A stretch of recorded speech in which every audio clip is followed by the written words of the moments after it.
Fox Sports. We are Fox. We are Wisconsin.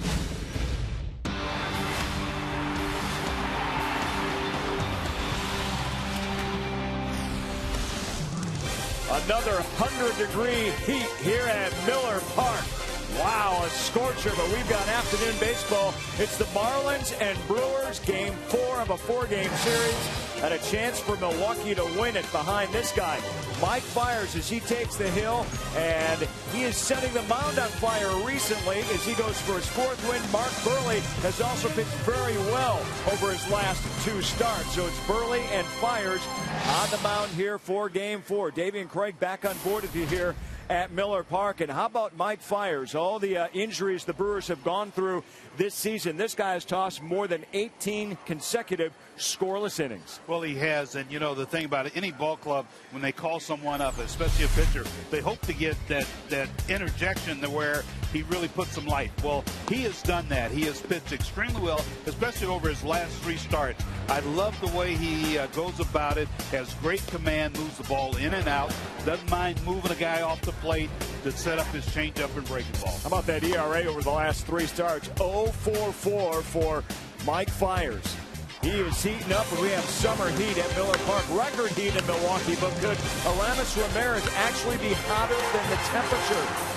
BA and Rock get the thermometer out when we come back to Miller Park.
On Fox Sports Wisconsin is presented by Menards. Save big money on all your home improvement needs at Menards. By Miller Lite, because when friends come together, it's not just a good time, it's Miller time. By Toyota, when you choose Toyota, you get a lot for less. Toyota. And by AT&T, the nation's largest 4G network. AT&T, rethink possible. Final home game before the All-Star break, and Aramis Ramirez, he's a guy that's not looking forward to the All-Star break as hot as he's been lately. Check out his numbers over his last 17 here at Miller Park. An RBI per game. He's hitting at .344, and he is back in the lineup once again today. Hi, everybody. Alongside Bill Schroeder, I'm Brian Anderson. Great to have you with us from Miller Park. The Brewers have a chance to make it a 5-2 homestand with a victory here today. And Rocket, looks like the offense is starting to get back together now. You've got Ricky Weeks swinging a much better bat. You have Nori Aoki at the top of the order. But the guy that has really turned things around is Aramis Ramirez. And that's the reason that they picked him up. Prince Fielder gone via free agency. And Doug Melvin needed a big-time run producer. Well, Aramis Ramirez throughout his career has been just that. The problem, though, he gets off to a very slow start every single year. But about mid-May this year, he started to dial it in. And when you talk to Johnny Nairn about what he's doing differently, he says he's doing nothing. He's just doing exactly what he's done throughout his career, doing a nice job backing up Ryan Braun. Team's not so willing to pitch around Ryan because he's starting to swing the bat. Well, we'll see if the Brewers can cash in another one today. They're looking for their 5th consecutive series victory at Miller Park. And a chance to take 3 out of 4 from the Miami Marlins. Brewers-Marlins, Game 4, coming up next.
Feels like summertime in Texas right now. It is 100 degrees as we get underway here today. First pitch momentarily as the Brewers take to the field behind Mike Fiers, rookie right-hander. He is off to a fantastic start to his major league career. He'll get a shot against the Miami Marlins today. Brewers baseball on Fox Sports Wisconsin. Ozzie Guillen and the Marlins. He's got a new toy in his batting order, a big run producer. The Marlins making a deal yesterday, acquiring Carlos Lee from the Houston Astros. So the Piggly Wiggly batting order reads like this: Jose Reyes, Hanley Ramirez, and El Caballo. Middle of the order is Logan Morrison, Justin Ruggiano, and Omar Infante. Scott Cousins, John Buck, and Mark Burley rounded out. Starting 9 for the Marlins, brought to you by Piggly Wiggly. And there are the numbers in the major leagues for Mike Fiers. He's making his 7th start here this afternoon, partner. And he's in the middle of a stretch where he's going scoreless in 18 and a third consecutive innings. He's won his last 2 decisions.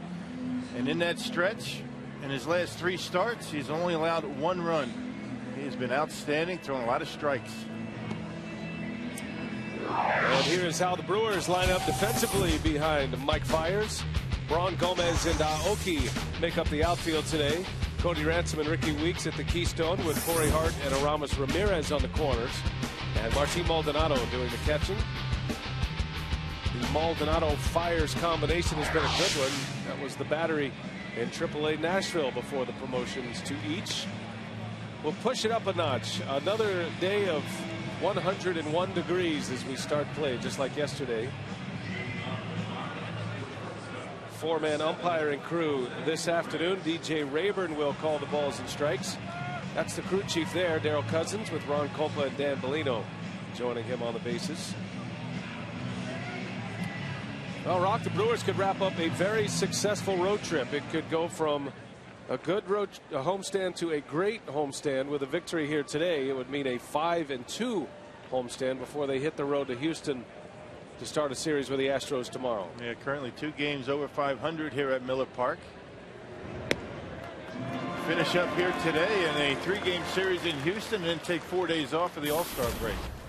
Brewers start play today 5 games under with 4 games left in the first half. Jose Reyes on the ground to Ricky Weeks. And on the game's second pitch, Mike Fiers has his first out. Now, the one thing Mike Fiers has done such a good job of is throwing strikes. He's walked only 8 batters. He's got 41 strikeouts, and because he's been able to get ahead in the count, he's only allowed 2 home runs in his starts. This is 7th of the year. He has been a very nice surprise for the Brewers. Fiers was the Brewers minor league pitcher of the year last year. He's just 26 years of age. Facing Hanley Ramirez. That batting order adjusted a little bit for Ozzie Guillen. He has some injuries to deal with. Ramirez is one of those injured players. Has a knee injury that has slowed him down, but he's still able to play. Logan Morrison's been bothered by a knee injury. Giancarlo Stanton not in the lineup today because of an injured knee.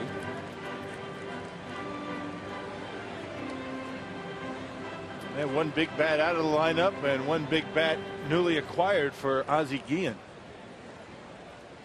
Maybe change of scenery. I think the Marlins are hoping that the change of scenery turns things around for Carlos Lee. Yep, and I think the fact that Carlos Lee's been a proven run producer throughout his career and has history with Ozzie Guillen, their time together with the Chicago White Sox. It's a pretty formidable lineup when they get all their pieces back and healthy. You put Giancarlo Stanton in this batting order, and this is a batting order with a lot of thump. Ramirez, a hot one out to Cody Ransom for the second out.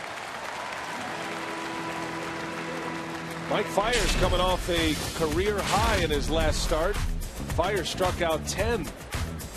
6 shutout innings, giving up just 2 hits and a victory over the Arizona Diamondbacks. It came out a little bit shaky. He walked 3 in the first 3 innings. The Diamondbacks stranded 5 runners in those 3 innings, and then he retired the last 11 batters that he faced. So he really dialed it in after a rough start. We talked about the walks, only 8 walks, 3 of them coming in that last start. Carlos Lee in his first at bat as a Marlin takes a strike. Lee winding up his contract. He's in the final year. Signed a 6-year $100 million deal with the Houston Astros prior to the 07 season. So not only does he get a fresh start in a new uniform, but also he is in a contract year, and you know he would love to continue his career, and the Marlins are hoping that they strike oil with Carlos Lee, as they are 3 games under 500 to start play today. But Rock, they're 9 back in the National League East beginning play today. And they're hoping that Carlos Lee in the middle of this order is going to generate some offense. It's been up and down for Ozzie Guillen, just like it has been for a lot of teams. 1-2 pitch. Swing and a miss as Fiers pours right through the Marlins batting order. A 10-pitch inning to start the game. And now to be Mark Buehrle on the mound. Brewers coming up.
homestand. And Mike Fiers, a 3-up, 3-down inning. Now the Brewers coming up against Mark Burley. Piggly Wiggly batting order for Ron Renicky is Carlos Gomez, Nori Aoki, and Ryan Braun. The red hot Aramis Ramirez, followed by Corey Hart and Ricky Weeks. And the bottom three, Cody Ransom, Martin Maldonado, and Mike Fiers. Now Mark Burley has been very good this year, although he doesn't have the wins to show for it. Only 7-8, a 348 earned run average, and start number 17, he does have a complete game. Mark Burley is Major League Baseball's version of the no huddle offense. He works in a hurry, and those who cover him always love when Burley's on the mound for getaway day. Well, the Brewers have to figure out a way to slow him down a little bit, take him out of his rhythm. He's a good one. He's been a good one for a long time. Amazingly consistent throughout his Major League career, Mark Burley. He is the author of 2 no-hitters, one of those a perfect game. He's won in double digits in 11 straight years. He's made at least 30 starts in 11 straight years, and he's pitched more than 200 innings in 11 consecutive seasons. And a big offseason acquisition for the Marlins. There's strike 2 on Gomez. And another guy we talked about, Mike Fiers, throwing strikes. Burley only 16 walks, but only 58 strikeouts in 106 innings. Gomez skies this one in the infield. Infante, the second baseman, for out number 1. Check the Marlins defensively. Miami has Logan Morrison back in there today. Scott Cousins in center. Ruggiano moves over to right. Hanley Ramirez, Jose Reyes, Omar Infante, and Carlos Lee. And John Buck will do the catching. Gabby Sanchez was the player sent down to the minor leagues to make room for Carlos Lee, despite hitting what was a game-winning home run for the Marlins yesterday off John Axford. How about that? An all-star last year and sent down to AAA this year. Nori Aoki with a base hit to right. Well, Aoki continues to hit. His hitting streak is now at 12 consecutive games, and it's a single with 1 away in front of Braun. And Aoki is very good against left-handed pitching. Even a guy like Burley at 284 coming in against southpaws. Burley got one up in the strike zone, and look at Aoki. Nice easy swing, able to level on the high fastball. And anytime Burley's out on the mound, you always have that question in your head: is he going to throw a no-hitter today? Well, you don't have to worry about that. Yep, it is wiped out. The second batter, and now Braun will hit. Braun is 4 for 12 in the series, has a 3-run homer in this series. Boy, as frustrating as yesterday's loss was, the Brewers are playing good baseball right now. Their bullpen has been a major concern here on this homestand, but otherwise Ron Renicky's been pleased that the Brewers have not only been able to play well, but answer some disappointing innings and come back like they did on Tuesday night. They lost the first game of this homestand against the Diamondbacks, and then rattled off 4 wins in a row before losing their second game of the homestand yesterday. And turnabout fair play for the Marlins. They snatched one away from Milwaukee yesterday, but the Brewers did it to them on Tuesday. Been a pretty good series. I mean, offense has been pretty good.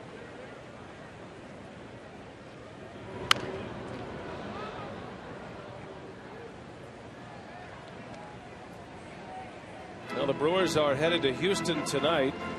A 3-game series at Minute Maid Park in Houston prior to the All-Star break.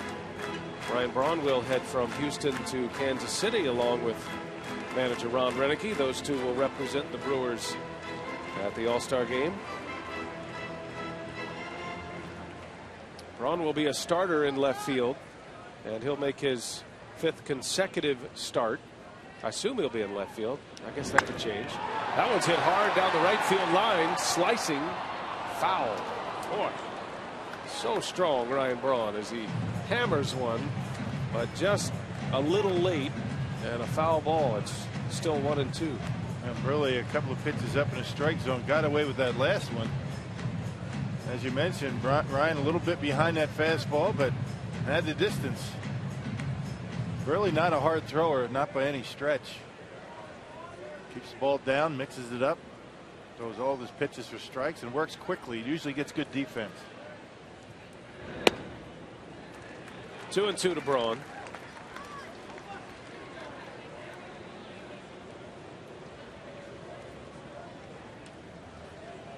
Ryan Braun, lifetime against Mark Buehrle, just 1 for 3. All those years in the American League for Mark Buehrle with the White Sox. Ooh, close play. Aoki got caught napping just a little bit and just able to get back in there. Yeah, this is only the second or third time that Buehrle has faced the Brewers. The first time was back in 2000. And the Brewers haven't seen him since 2009. That was in an interleague matchup here at Miller Park.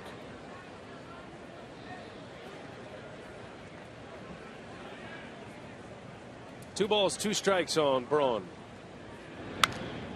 Pulls it over to Ramirez. Slow roller. They get the out at second and the out at first. A double play. 5-4-3. The Marlins go around the horn. And Buehrle is through the first. Scoreless as we head to the second. Marlins coming up. Mike Fiers back on the mound.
A 100 degrees here today, but Brewer bench coach Jerry Narron told me this isn't even close to the hottest game he's been in. Jerry says he remembers games in Kansas City back when that stadium had AstroTurf. It would be 100 degrees, and you could see the steam rising off the turf. Many ball players who've had minor league tours in the Sun Belt used to the heat. Rock, a few hot days in El Paso. Oh, yeah. I'll tell you, the hottest day that I ever had in baseball was we played a doubleheader in Texas. Old Arlington Stadium. The first pitch of the first game, I think it was at 4 o'clock, 106. The last pitch of the second game, and I caught both games of that doubleheader. Charlie Moore cut his leg in his first at bat. He led off the game in that second game, as I digress. Last pitch of the second game was 99 degrees. Cooled off significantly. That was the hottest I'd ever been. Logan Morrison, a swing and a miss leading off the second inning. Now I wonder how much weight you lost that day. 6 pounds. Yeah? Yeah. That was a famous George Bamberger question to me after Charlie hurt himself. He said, Billy, do you want to catch? Or do you want to have to make me have Simmons catch? I've got it, George. As Simmons is kind of looking at me, staring at me. What are you going to do, kid? That was great. That's a good story. So you caught them all. Yep. 2 balls, 2 strikes on Logan Morrison starting the second inning. Fiers retired the side in order in the first. Well, Morrison dealt a heavy blow yesterday in a pinch hit appearance. He's been dealing with a sore knee as well. He was not in the starting lineup. But he delivered a 3-run game-tying home run off Randy Wolf in the 7th inning yesterday. One of the big moments for the Marlins in that victory. Morrison with 10 homers, 33 runs batted in. Off the end of the bat, that's going to get down a base hit. Well, his stroke looks good right now. He has it well grooved, and you can understand even with a bad knee why he wants to stay in the batting order. Yep, took a Randy Wolf cut fastball yesterday, hit a 3-run home run, and doing a nice job keeping the bat in the hitting zone a long time. Check it out, nice level, easy swing, a little bit off the end, but because he leveled it out pretty well, he's able to make the contact and get a base hit. First hit for the Marlins, a leadoff base runner for Justin Ruggiano.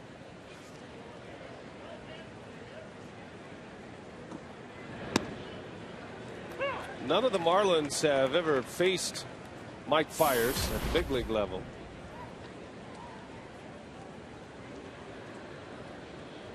So this is all new to them, and Fiers is a bit tough to get a handle on. He has a very unusual delivery, hides the baseball very well. Very similar to Josh Colmenter of the Arizona Diamondbacks. And I know that the Marlins were looking at some Colmenter tape and thinking about Colmenter at bats that they've had previously, trying to get a gauge on Mike Fiers. And because he's a bit deceptive with his delivery, he gets away with, you know, low 90s fastballs that are up in the strike zone, getting a little bit of the plate. Little deception there for Fiers. Last time out had a very good curveball. Ruggiano with a base hit. So back-to-back singles. Ruggiano just keeps it rolling here. This guy is on some kind of tear. Yeah, every Friday, high school and college students can purchase select tickets for half price courtesy of Time Warner Cable. Visit Brewers.com/students. Well, 2 men aboard to start the second, and it's going to be Omar Infante, back-to-back singles.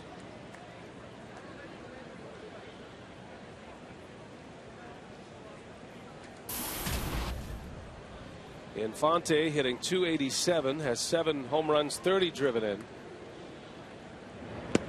Statistically, this is not a big home run hitting team, but they are, and they have been in this series. They don't hit a lot of home runs in their home ballpark because it is a massive outfield. Very much a pitcher's park, their new stadium, Marlins Park. And the ball has been jumping at Miller Park in this series.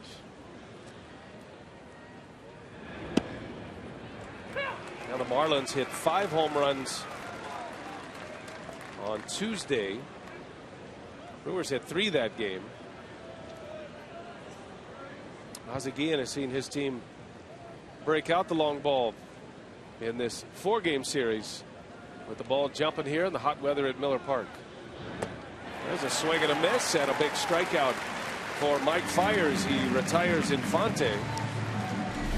There's that curveball I was just talking about. A very good curveball against the Diamondbacks on Saturday night. And there's one off the outside corner. Infante waves at it.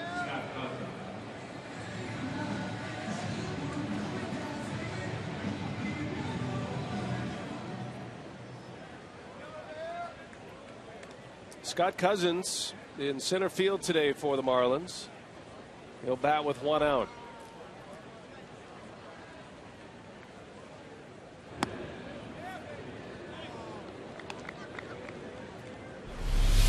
And watch how long it takes you to pick up the baseball with the delivery of Mike Fiers. He throws right over the top, and you don't see it until the last minute. That's what we're talking about when we say he's deceptive. He hides the baseball. Hitters can't pick it up very early on, and it's on you quickly. Cousins takes a strike. And one thing you see a lot from Fiers, he gets a lot of swings and misses on average fastballs. You know, a fastball 89 to 91 miles an hour, and you don't see a lot of big league hitters swing and miss those kind of fastballs, but because of that deception, he gets a little traveling distance on that fastball than he normally would. And it becomes even better when he's able to throw the curveball for strikes. That's fastball you're talking about. I mean, that was right down the middle of the plate, and Cousins just couldn't pull the trigger.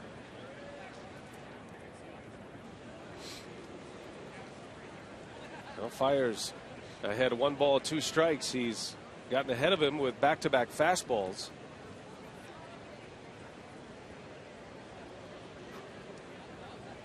See what he has in mind here. They'll change up. Bouncer over to Ramirez. He goes to second for 1. That's all they'll get. That's the second out. A good off-speed pitch by Mike Fiers. It was up a little bit, but it was off the corner, and Cousins forced to protect the plate. That's a good change up. He had good tail on it going off the outside corner, and an easy play for Aramis Ramirez.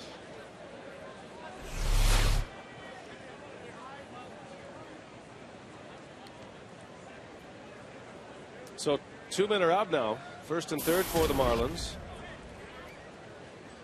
Fiers with a couple of strikeouts early, and here is John Buck, a power hitter, hitting in the 8th spot in this batting order. Buck with 8 home runs, 24 driven in.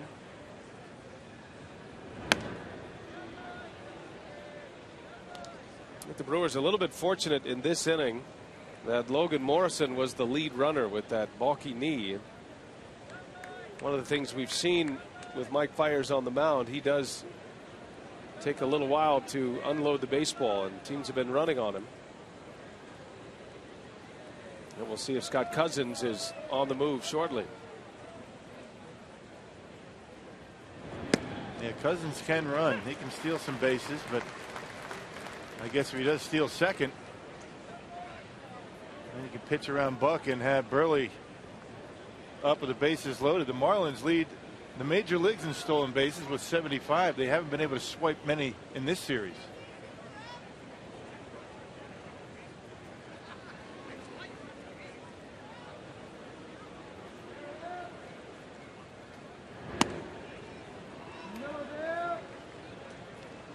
Now, you always wonder about that decision with a base open. And just because there's not a base open at first base doesn't mean there's not a base open. You have the pitcher coming up next. And I know Ozzie Guillen, very similar in his philosophy to Ron Roenicke, in that he likes a power bat in that 8th spot in the order.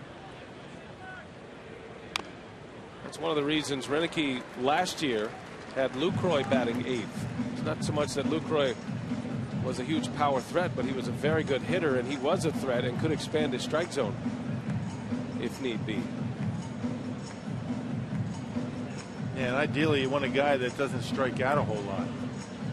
Put the ball in play. Lucroy doesn't strike out much. You got Maldonado in that 8th spot today.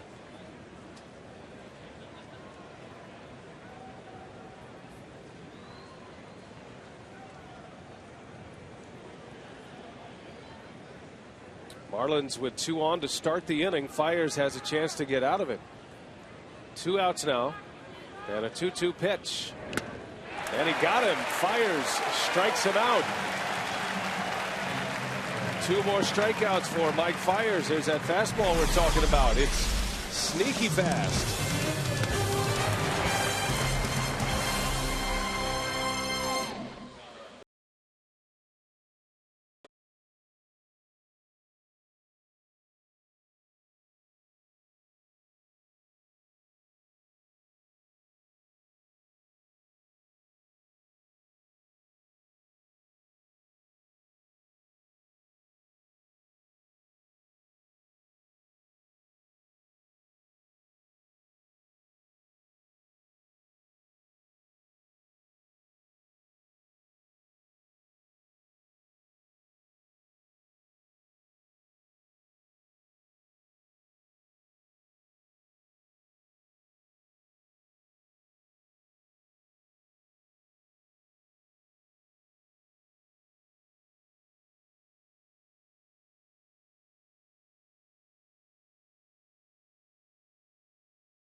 on a hot day here in Milwaukee. Another 100-degree day.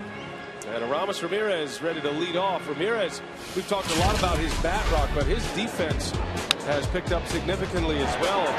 Maybe one goes with the other, but Ramirez making some terrific plays in this series. Yeah, he's been able to make all the routine plays and a lot of the very good plays. That was perhaps a game saver right there, but he's only committed 5 errors this year. A lot of those errors came early in the season, so he goes down the line very well. He's got a very accurate throwing arm, and in my mind, I mean, it's been a surprise. I did not know he was that good defensively. He was slowed by a hamstring injury, Ramirez, and that certainly affected his range defensively. He doesn't possess a whole lot of range, but he catches everything he can get to, and his bat has been a force. And he makes that play coming in on a slow roller, you know, down the third baseline, bare hand throw to first base extremely well.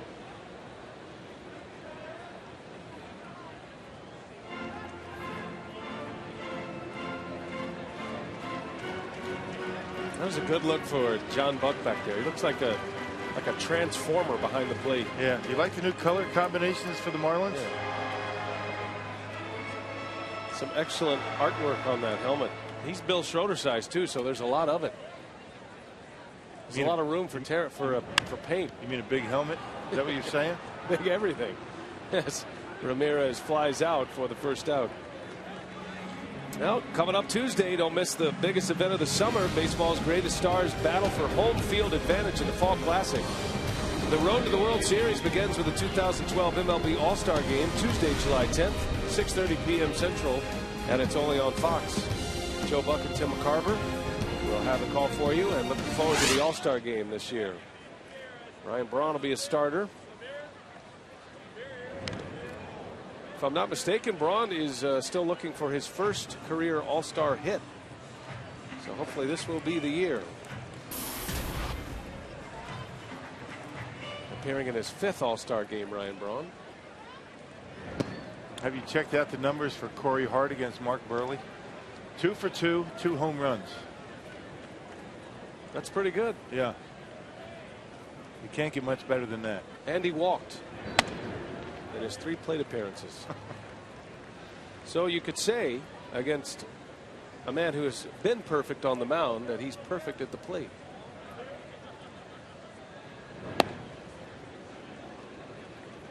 That's one of the most memorable perfect games. Mark Burley back in '09. Remember that great catch Dwayne Wise made? Took a home run away. As Burley strikes out Corey Hart. Not perfect any longer. And now he's 2 for 3. That was a nice curveball right on the outside corner. It's exactly where Buck wanted it, on the outside, and really able to drop it right in his glove.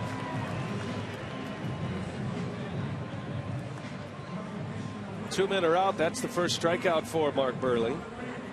And he'll face Ricky Weeks. I just got a note from Mike Vasallo saying that Aramis Ramirez last error came on May 14th. That's pretty good. Yep. Since we're talking about Ramirez and defense. Right. And it's July 5th. Good to see that Mike Vasallo has his ears on today. The radar's up. He listens over there. Yeah, his All-Star break begins after the game today, if I'm not mistaken. He's not going to Houston, huh? No. Only the strong, the dedicated, take it till the All-Star break.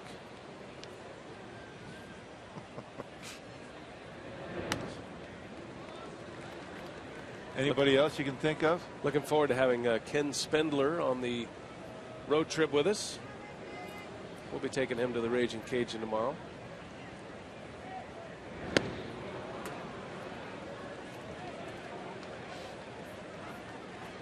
What's the weather like in Houston? Just like this? It's cooler than this. Is it?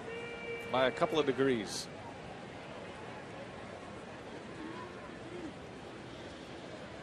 And about 90% humidity. And mosquitoes the size of vultures. Put saddles on them. Fly them around. Full count to Ricky Weeks. Got him. Mark Burley 3 up and 3 down with a couple of strikeouts. 2 in the books. We head to the 3rd inning at Miller Park.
Miller Park, where it's 100 degrees on the field. Mark Concannon back at the stadium, and with this heat, my duties include baseball and weather today. The official Fox Sports Wisconsin thermometer inside the camera pit here, guys, 103. But there's a little bit of a breeze coming in from right field. So with the wind chill, it's only 101. So it's 2 degrees, a huge difference those 2 degrees make. That looks like a brand new thermometer you got there, Mark. High-tech stuff, guys. Nothing but the best here. Tore that thing off of a dilapidated warehouse. Wow, look at that. Just been ripped off somebody's back porch. Nothing but the best for us. It's all rusty. Mark Buehrle's down 0-2.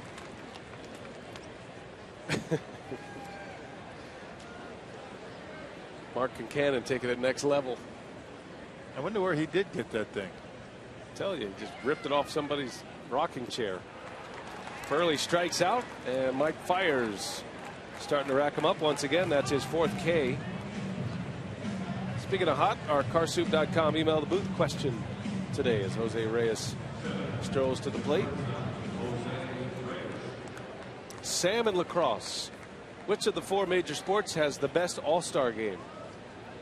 I'll say baseball. Yeah, I mean the game, the all-star game in baseball is played pretty much the way every other game is played. I mean, you don't see the incredible offense that you see in the NHL and the NFL. Incredible offense or complete lack of defense. Right, and NBA is the same way. And you know, these days the all-star game in baseball means something for the regular season. Home field advantage in the World Series. So it's unanimous. We'll go with baseball. And a vote of 2 here in the booth. It's not often that you and I agree. Oh, that's not true. We agree on just about everything.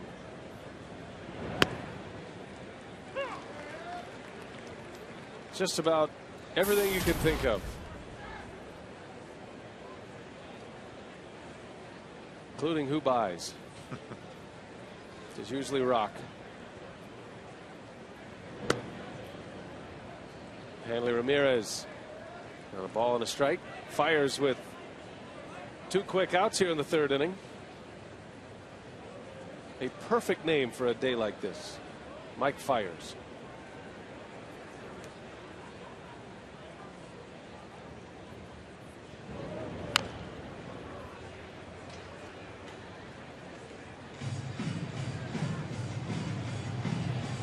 Final home game before the All-Star break, but the Brewers are right back next Friday.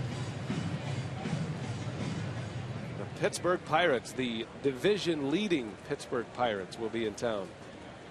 And a 3-game series and a 6-game homestand beginning Friday. Pirates have been throwing the baseball very well. The Pirates are 5th in the National League in earned run average. Pittsburgh's won 3 in a row, and they have a 1-game lead over the Reds in the Central Division. Pirates, Reds, Cardinals, Brewers in that order. Strike call. Mike fires, rings up Hanley Ramirez. 3 up and 3 down. He has 5 punch-outs already.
Presented by Piggly Wiggly, the official supermarket of Fox Sports Wisconsin. By Ho Chunk Gaming Wisconsin, your ticket to more. And by Marshfield Clinic. Don't just live, shine. Matinee baseball on Fox Sports Wisconsin this afternoon. Brian Anderson with Bill Schroeder, Mark Buchanan. And great to have you with us. Hope you're staying cool out there. Brewers and the Marlins, final game of this series. No score as we go to the bottom of the 3rd inning. And Cody Ransom will lead off. Mark Buehrle has faced the minimum, although he did allow a hit to Nori Aoki. He wiped that base hit out with a double play. So Ransom batting 7th, leads off here in the 3rd. Buehrle with a couple of strikeouts last inning.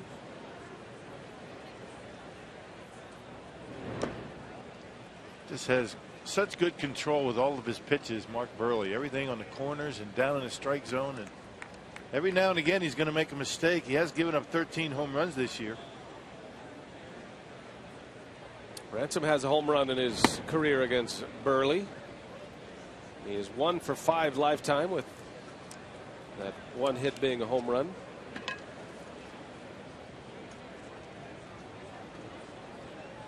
It's been an every other day platoon for Ron Renneke with his shortstops, Ransom and his Turris.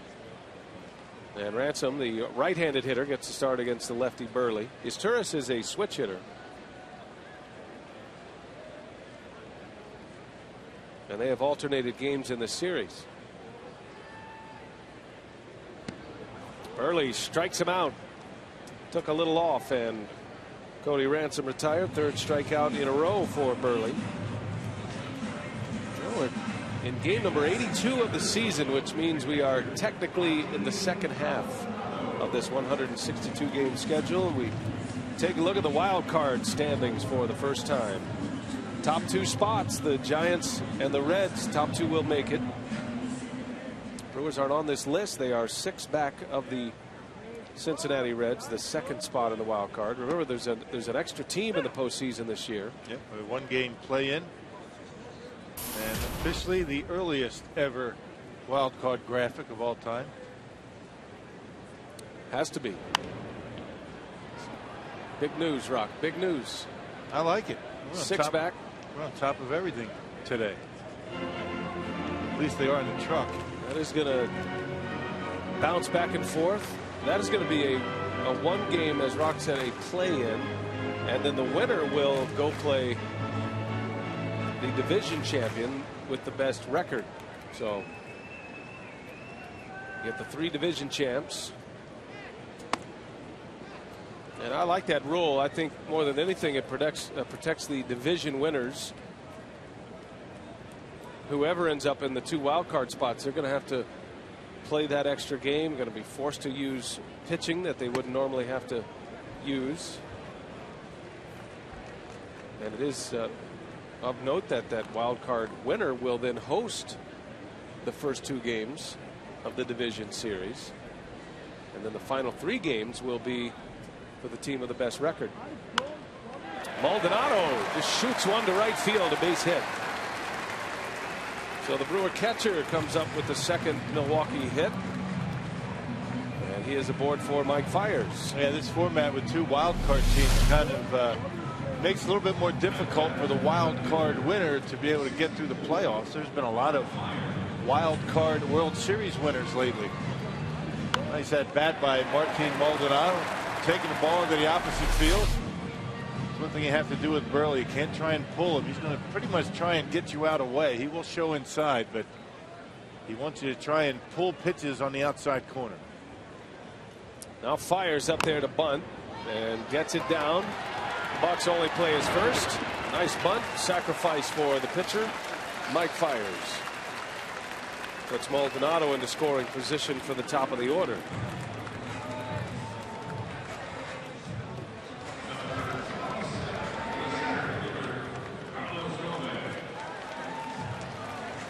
Fourth sacrifice bunt for Fiers. He's still looking for a base hit. So here's Carlos Gomez now back to the top of the order. And the other guy that's had pretty good numbers against Mark Buehrle in his career. Coming in today, 8 for 21 with 2 home runs. He did pop up his first time up. All those at-bats coming as a member of the Minnesota Twins. Playing in the same division as Mark Buehrle and the Chicago White Sox back in those days. That one is hit to left field off the end of the bat. And that's going to do it for the Brewers in the 3rd. 3 innings down. We head to the 4th in a scoreless game.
By GMC, good pitchers duel here at Miller Park. Both pitchers on the top of their game.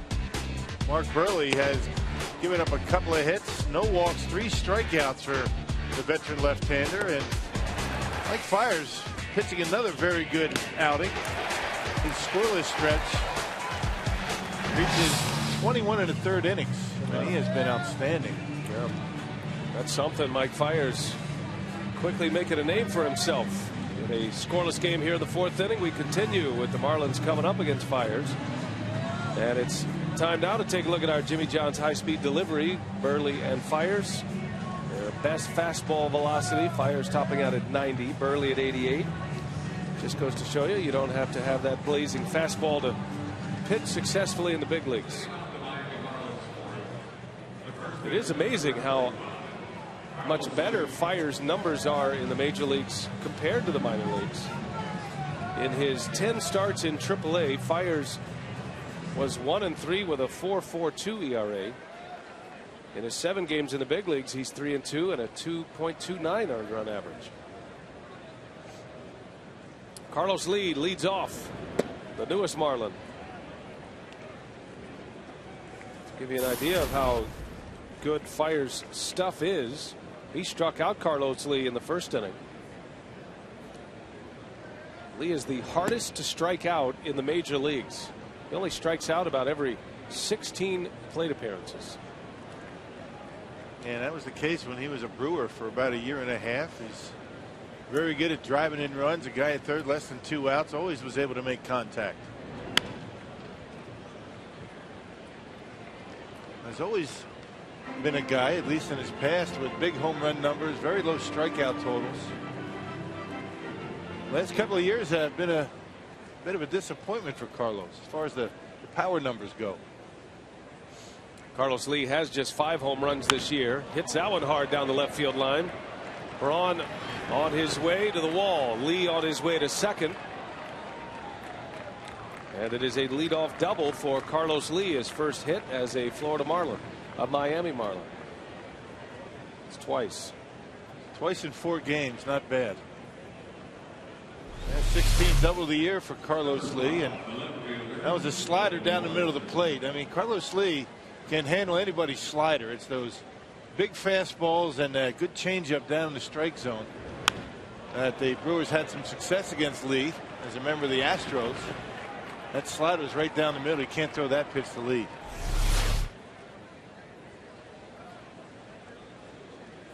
Runner at second base for Logan Morrison, who singled off Fiers in the 2nd inning. Miami had the first 2 on in that inning and could not score. Fiers picked up a couple of strikeouts. Got a fielder's choice to end the inning.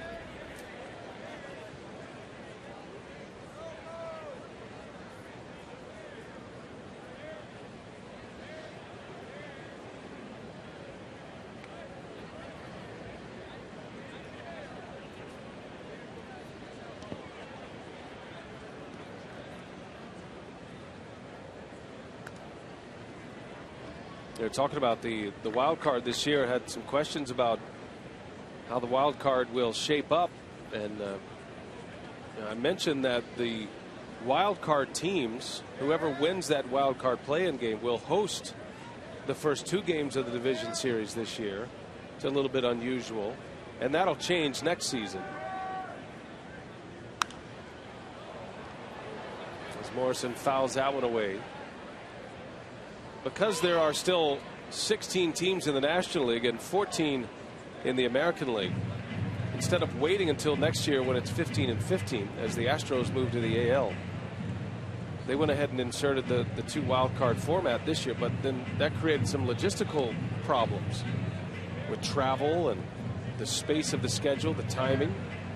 Television contracts are already set to televise the DS games, the LCS, and the World Series. So if there are ties at the end of the year, it's going to create a nightmare scheduling scenario. And there has been quite a few years. I mean, it's been quite common. It's conceivable you could play 3 games in 3 cities in 3 days to get into the postseason. Morrison to left. Braun is over. He can't get there. And Carlos Lee will come in to score as Logan Morrison stays hot. Boy, this guy is a tough out. He hasn't hit anything real hard today, but able to dump that one. Looked like Fiers was able to get in on his hands, and he dumped it in front of Braun out and left. So double single, and the scoreless streak for Mike Fiers is over at 21 1/3 innings. Little jam shot. Ryan Braun playing deep and not able to get there. And Carlos Lee, who doubled to lead off the inning, able to score. And now Fiers throws this one away. And Morrison on his way to second base. So a throwing error allows Logan Morrison to second. Kind of a snap throw. No chance for Corey Hart. That'll be an E1. A rare error for Milwaukee lately.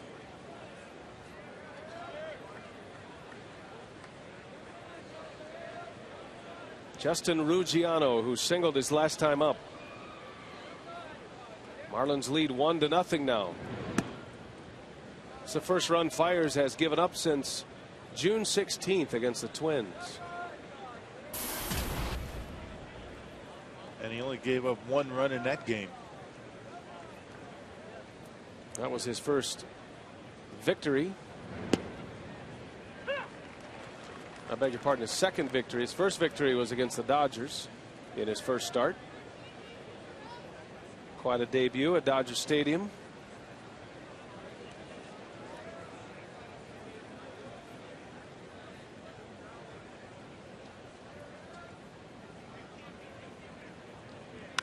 Ruggiano lifts one high in the air to center.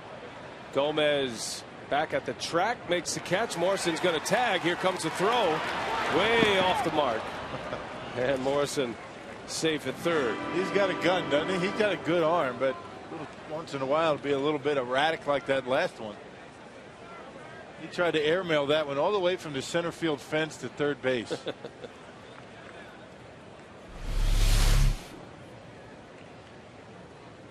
Look at this. Had good distance, right speed, wrong line.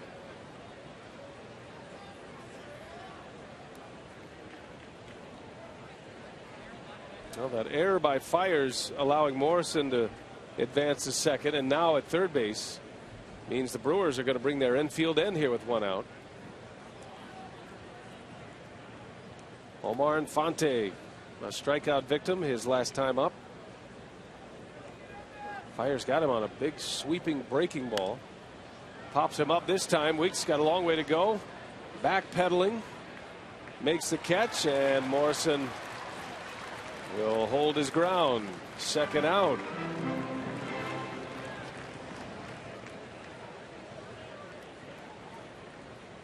Let's check our AT&T trivia. Who was the only Brewer to hit 23 homers before the All-Star break in 2 separate seasons? Good one.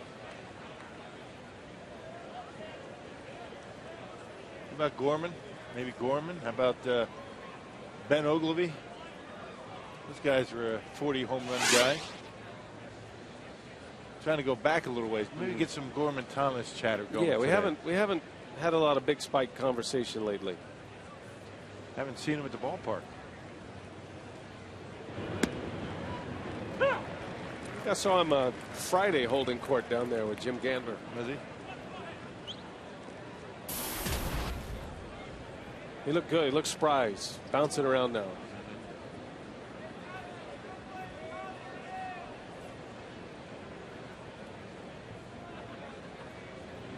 Scott Cousins, little half swing, able to check it, according to Dan Bellino. Good curveball from Mike Fiers, and apparently Scott Cousins able to hold up. Umpires have been much more liberal on those check swings this year. I mean, not just against the Brewers, but for the Brewers as well. I think across the board in baseball, it used to be pretty much automatic. You get the ring up. They put a fastball by him. And one thing to keep in mind, all the replays that you see come from the dugout, so it's close to the angle, but a little different for the umpires. As Jim Gandler always said, use a black bat. That'll help you avoid the ring up at night on night games. Night games. Yeah. Right. Maybe the ash-colored bat on day games. Right. Works. Yeah. 1-2 pitch. Cousins didn't mean to. He fouls it away. Yeah, Jimmy said he just couldn't pick up the baseball off the bat as well with a black bat at night. We didn't talk too much about day games though. Just assumed the ash-colored bat would be tough. Maybe ask Ozzie Guillen. He was out there for a while in his career. Big league shortstop, a good one too.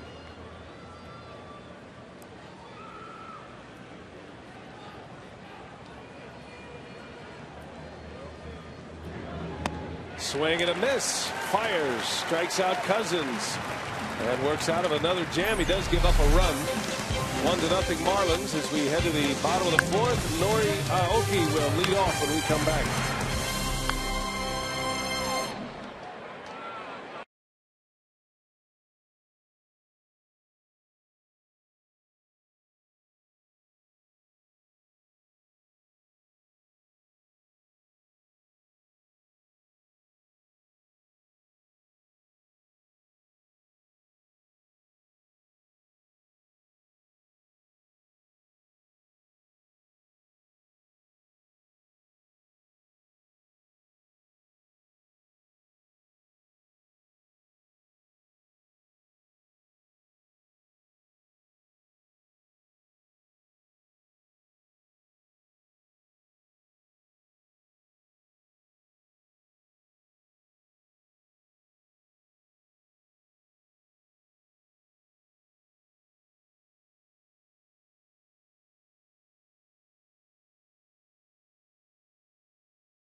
Move to the bottom of the fourth inning, 1-0 Marlins.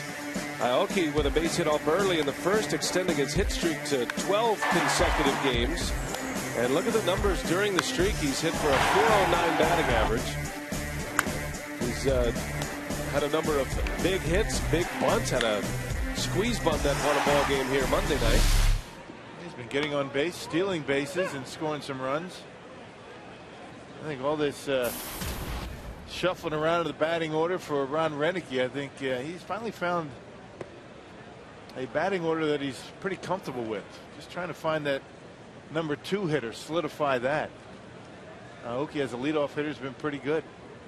Hitting second today. Now when Gomez is in the lineup, Gomez leads off. And Roenicke talked about that the other day, just the structure of it. Roenicke said he'd prefer to have Aoki lead off, but it puts other positions out of place as Aoki singles his second hit. Continues to impress against left-handed pitching. He's pushing a .300 batting average against left-handers this year. 2 more hits today. Ryan Braun coming up now.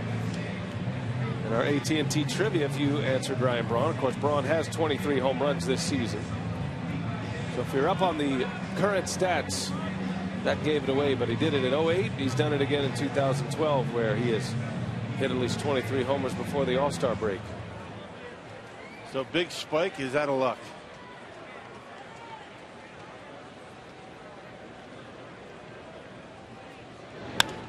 Braun on a hop to Reyes, and he will start a 6-4-3 double play. That is the second time that Braun has bounced into 2.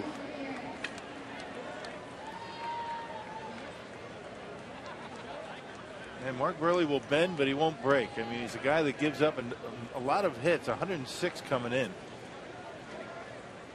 But he will give you the double play. He'll get the strikeout from time to time. Back-to-back starts for Buehrle with 7 strikeouts, and that doesn't happen very often. He's something. Burley today has 3 strikeouts.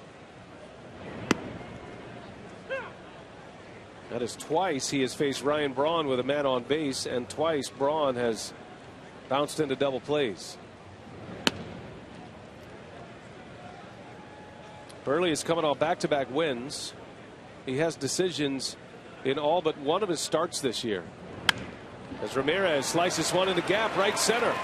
That'll go to the wall. Ramirez on his way to second base with a 2-out double. And the hits keep coming for Aramis Ramirez. Now 3rd in the National League in doubles with 25. And that's something he wasn't doing in the month of April, driving the ball to the opposite field. There's a pitch that you would think a lot of times he's going to try and pull, but he keeps the hands in. Once the hands leave the barrel of the bat, he just hammers that ball into the gap in right center. He's just staying on the ball much better now than he did early on in the season, but that's been his history. Corey Hart with 2 away. Joey Votto is the National League leader in doubles with 34. David Wright has 26, and then there is Ramirez, and with that double broke free from Michael Kadire.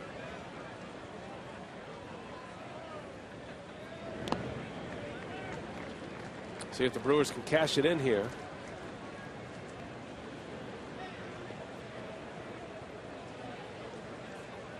Yeah, Corey's due against Burley. He's gone 1 at bat without a hit already. 2 for 3 lifetime against him with 2 homers. Now 3-0.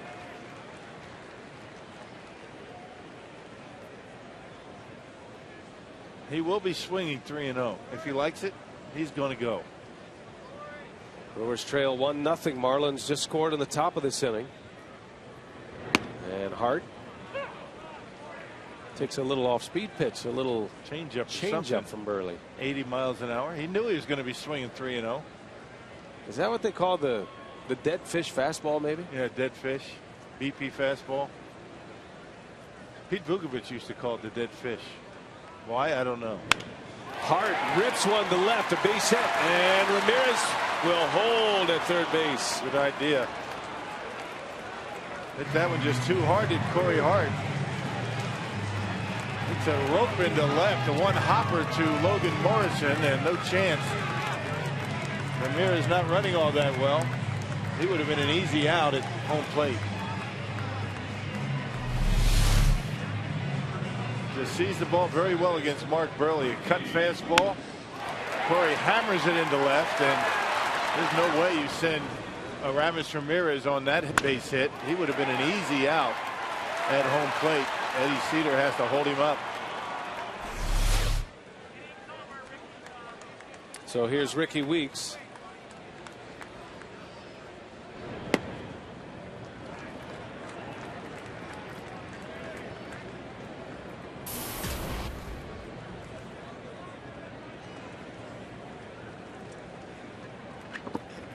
Weeks 5 hits in the series, 5 for 12. And looking for a big one here.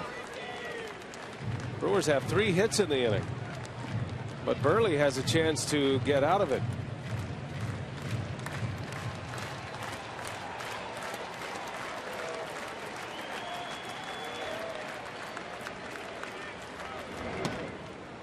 And a strike, 2-1 on Ricky Weeks. Did it again. 2-0. He threw the BP fastball just like he did to Corey Hart on the 3-0 pitch.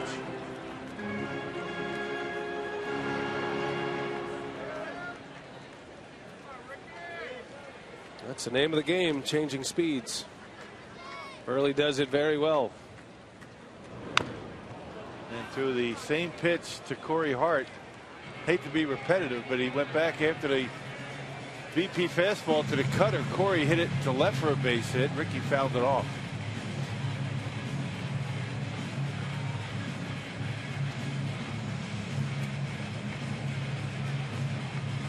Carlos Lee telling Corey, this isn't hot. You should be in Panama. That's right. This is nothing.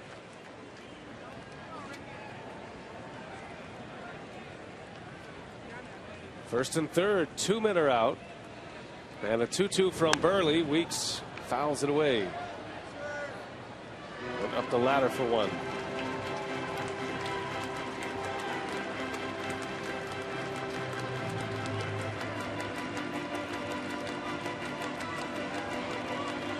Ramirez with a 2-out double. Corey Hart singled. That double played off the bat of Braun, looming large here in this 4th inning. And down goes Weeks. Inning over. Burley strikes out Ricky Weeks for the 2nd time. Gives him 4 for the game. The Brewers strand a pair.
To be close to loved ones who are hospitalized at the VA Medical Center in Milwaukee.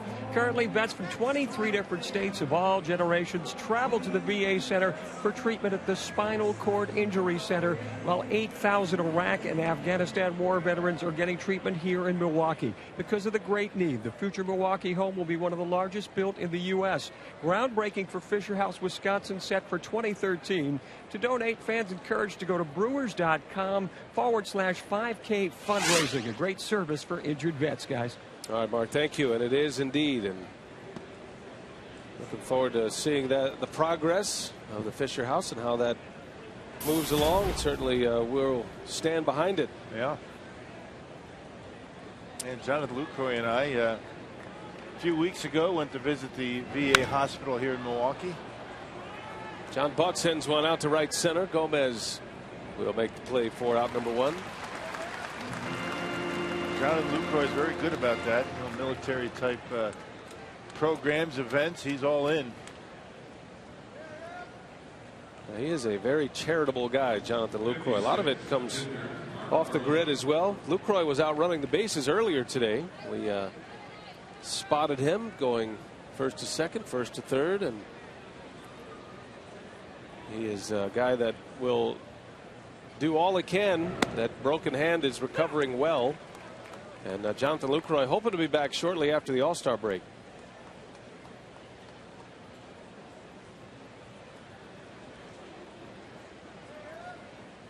Mark Burley takes a strike on the inside corner.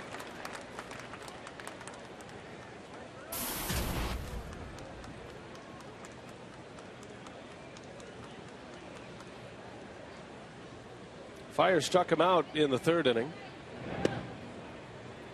And Fiers with 6 Ks now. He's been able to pitch out of a couple of jams.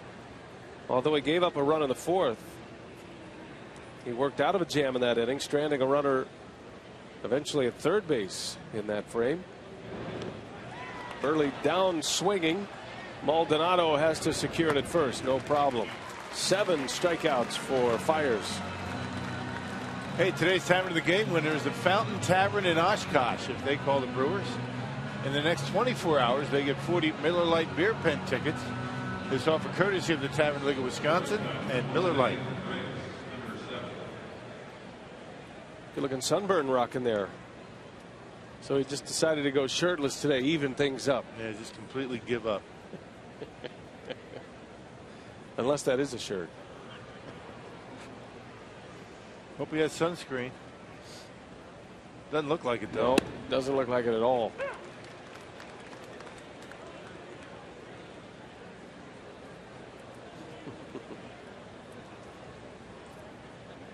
Seemed like a good idea.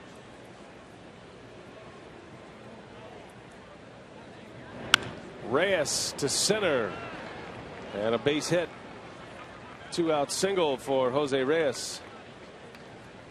Well, you figure Reyes is going to try and steal a base. Well, good quick bat by Jose Reyes, his first hit today, and that was a changeup. The circle change going away from the Marlins shortstop. He bangs it right back into center field. A stolen base opportunity for Jose Reyes. Reyes has 19 steals this year.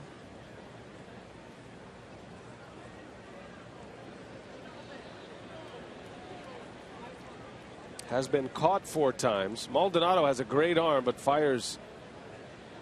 There's a guy you can run on.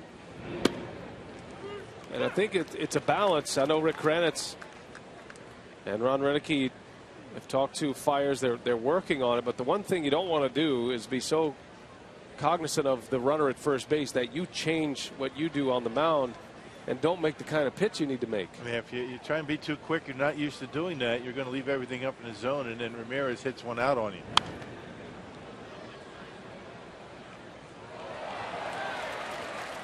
Do the best you can, controlling the running game, and with 2 outs especially, you worry most about the hitter. He's the guy that you get him out, doesn't matter where Reyes is.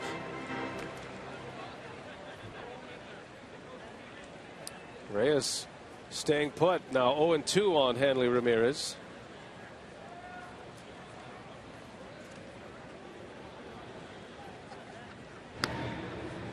Reyes is currently 6th in the National League in steals.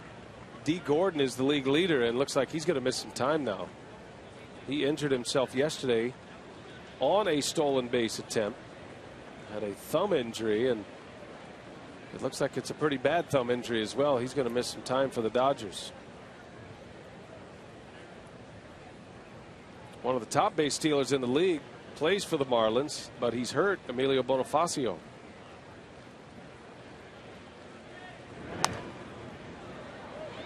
Bonifacio is going to be back in a rehab scenario in the minor leagues shortly, and then he'll probably return to the Marlins post All-Star break. Yeah, most of the stolen bases for the Marlins spread around 3 guys: Ramirez, Reyes, and Bonifacio. Other than that, pretty average speed, but those 3 guys can scoot.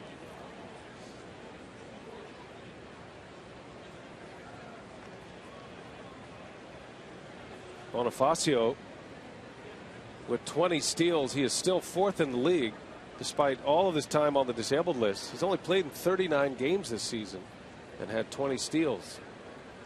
That'll change the look of the Marlins when he comes back as well.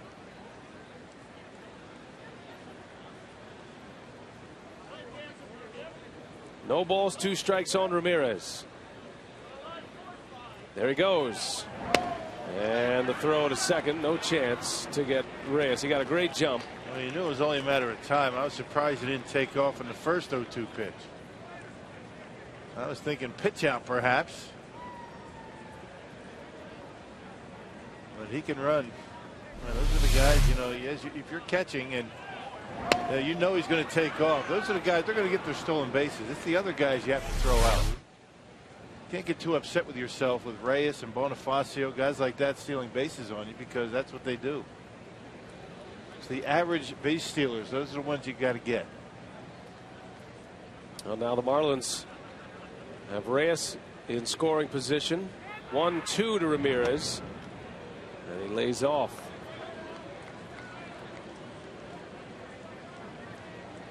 Ramirez has that early start, that igniter, big leg kick that he just hangs in the air.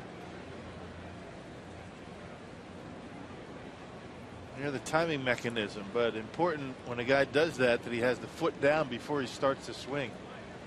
If it's late, he's behind the ball. If he's early with it, he's out in front.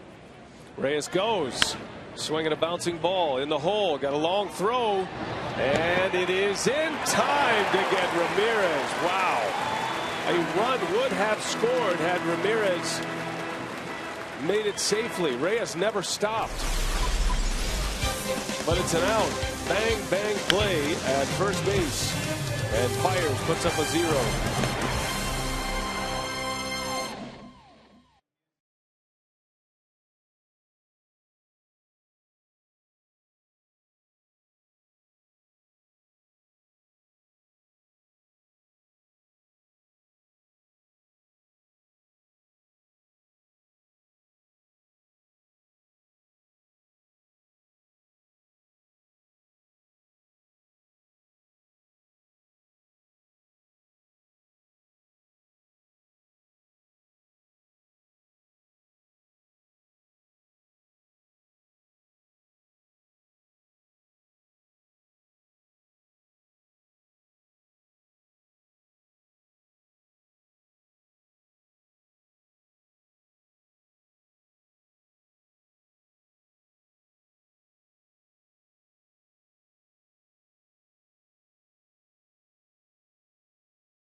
Well, been a lot of offense in this series, but not necessarily in this game so far. It is 1-0. Each team with 5 hits. But Buehrle and Mike Fiers in a pitcher's duel as we go to the bottom of the 5th inning. Cody Ransom leads off. Mark Buehrle back to work. He'll face the bottom of the Brewers order as Ransom gets under one. Jose Reyes up into that bright sky for the first out. 1 pitch, 1 out for Mark Buehrle in the 5th. Good to have you with us today alongside Bill Schroeder. I'm Brian Anderson. Mark Kincannon is down in the dugout reporting. Brewers baseball on Fox Sports Wisconsin. And a reminder that this copyrighted telecast is presented by authority of the Brewers and may not be reproduced or retransmitted in any form. The accounts and descriptions of this game may not be disseminated without express written consent of the Milwaukee Brewers Baseball Club. Whatever it takes to stay cool today. Triple digits here in Milwaukee. Final game of this homestand. The Brewers a chance to go 5-2 with a win today.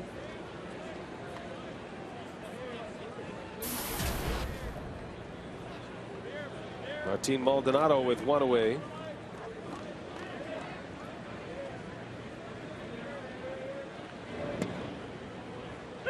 Maldonado singled his last time up as one of the 5 Brewers hits.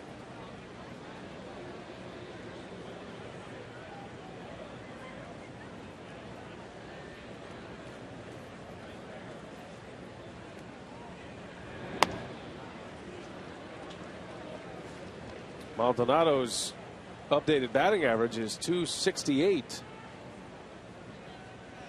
5 homers, 17 runs batted in. He's another guy that is having more success in the big leagues than he did in the minor leagues. When Maldonado was promoted from AAA Nashville to replace Jonathan Lucroy, He was hitting just 198 in AAA. Maybe a bit of a letdown, kind of, after another spring training with Milwaukee. Had a very good offensive year last year. So Tapper, that's going to stay fair, and Lee will make the tag for the out. 2 gone in the inning. Yeah, you don't want to be trying to run Carlos Lee over. That's going to be a losing proposition. Hey, fans, come out to Miller Park as the Brewers take on the Pirates Friday, July 13th through Sunday, July 15th. Call 414-902-4000 or visit Brewers.com today. Pirates in first place. They're a game up on Cincinnati. The Reds, we talked about the Reds road trip when we were in Cincinnati last week, as they finished the first half on the road and out west, 3 series in a row against the Giants, Dodgers, and Padres. That's a tough road trip to finish a half. I've always felt like, I don't know from a player's perspective, but it seems like this is the toughest week of the season. You know, you start to get into all-star break mode, but then you have to go on the road if you're traveling. Right. I think managers, I know talking to a few big league managers throughout the year, always a concern with this particular week. Especially when your team is not playing all that well. Sometimes you get down. I know, after the game on Sunday, most teams that are on the road, they're going to be scattering. They're not going to come back to Milwaukee. They'll just go right to their homes, perhaps. And sometimes it's tough to keep that focus throughout the weekend. Now the Brewers have 3 to go after this one. Burley's shutting them out. It's 1-0 through 5.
The 4th, and Mark Burley shutting out the Brewers through 5 innings. Mark Tauscher has been selected to serve as a television studio analyst for an NFL regular season game next season. And you can log on to FoxSportsWisconsin.com, read how the transition from football player to broadcaster has been eye-opening for the former Packer standout. Time now for our AT&T U-verse reverse replay. And Mike Fiers with 7 strikeouts came into play today with an earned run average at 2.29. He's given up just the 1 run to the Marlins. Yeah, doing a nice job. 7 strikeouts, has not walked a batter. Matter of fact, neither pitcher has walked a hitter yet. Both of them thrown a lot of strikes. Been very impressive, Mike Fiers, so far. Here we go to the 6th, and Carlos Lee to lead off at his first day as a Marlin. Doubled and scored the lone Marlins run.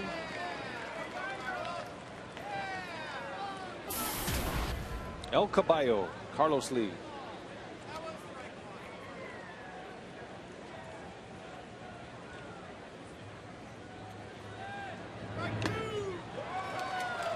that 6-year, $100 million contract. When he signed it, sounded like a lot of money, didn't it? Yeah. Not anymore. Not really. Not with the way some of these contracts have gone. Yeah, you think about Howard Pujols and Prince Fielder, more than doubling those dollar values. That was a contract that hamstrung the Astros, though, a great deal.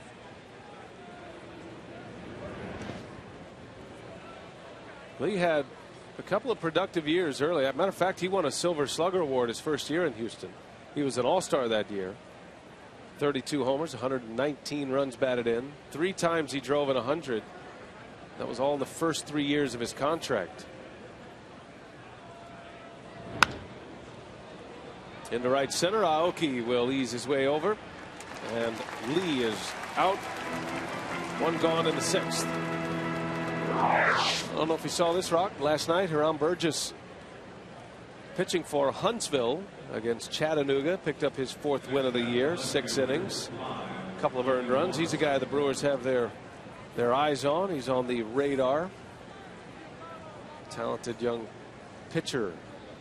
Huntsville Stars in the Southern League. And Brewers could very well be looking for some pitching, starting pitching next year. They have three of their starters are free agents at the end of the year. Randy Wolf, Zach Greinke, and Sean Markham could all be on their way out. Brewers are very interested in signing Zach Greinke. Sean Markham still hurt currently, and looks like it's going to be a little while to get Markham back. Nothing really new. I didn't think it was going to take this long. The Brewers were hoping it maybe a couple of starts, but not the case. But I tell you, Marco Estrada and Mike Fiers have done a nice job in his absence. Those 2 guys have been very good in that number 4 and 5 spots in the rotation. Very productive.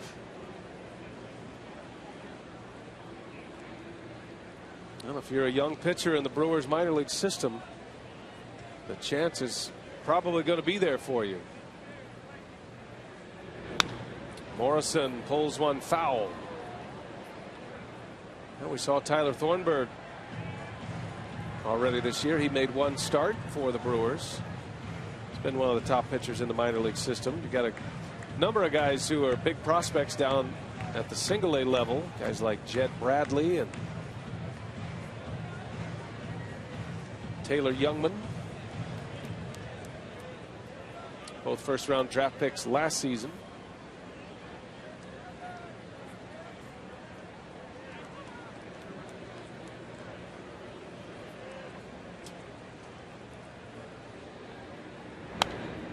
Morrison fouls this one back. And it's 2-2. Thought that was coming at you. It was in there. Little overhang here and hit up there and then all the way down to the field level. Haven't had a foul ball up here in a while. No. It's okay.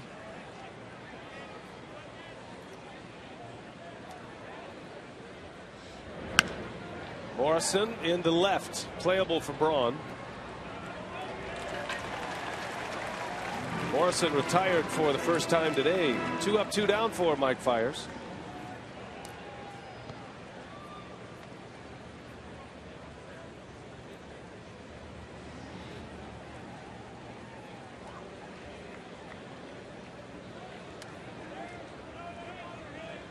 I was talking to Fiers the other day. You know, he has an extremely well-groomed beard. Now look how dark that beard is. I said, Mike, seriously, are you coloring that beard, or are you going with some kind of look here? He goes, no, that's what it is. Yeah. Because unfortunately, all the hair grows on my face, not on my head. He's still a young man. I mean, you know, he's not going to have any gray yet. I thought he might be going for the Brian Wilson, you know, Sergio Romo look, but that's it. Fiers. 26-year-old is not going to be throwing on the color, is he? He's from the Miami area. Say it ain't so. And I thought he maybe had a little something special going on for the Marlins. Not the case. He's a great guy. He's funny, very soft-spoken. And he's glad he continues to get starts in the big leagues. Keeps pitching like this. That won't change. Yeah, he's been terrific. And coming into today's game, last 3 starts, he did have a bullpen appearance in there. A scoreless inning. But 1 run allowed before today in his last 3 starts. Can't get much better than that. 2-2 to Ruggiano. He lays off. Full count to Justin Ruggiano, who has a hit today against Fiers. He's 1 for 2.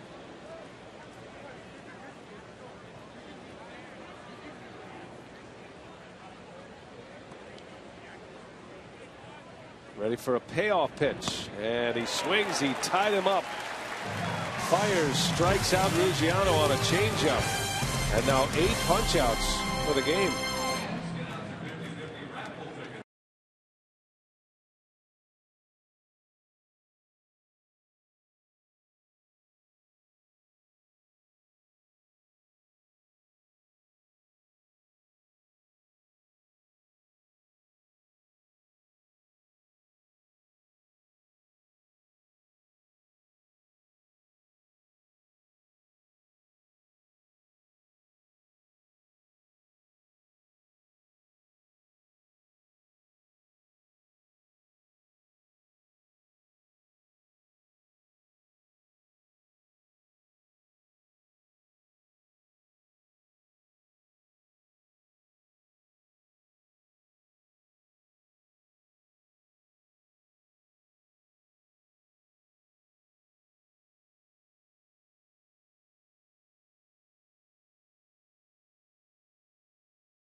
Fox Sports Wisconsin is presented by the Wisconsin Lottery, reminding you to please play responsibly.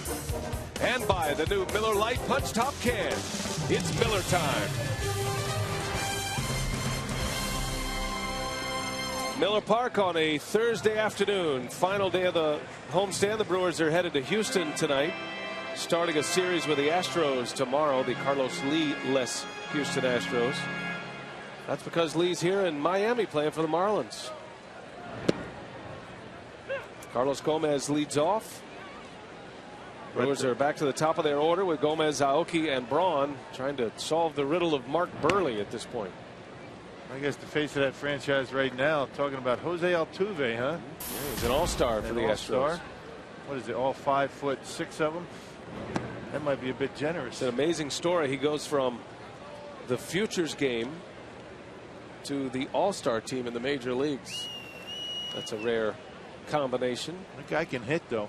Yes, he can. And the Brewers will see him tomorrow, although I know he's been nursing a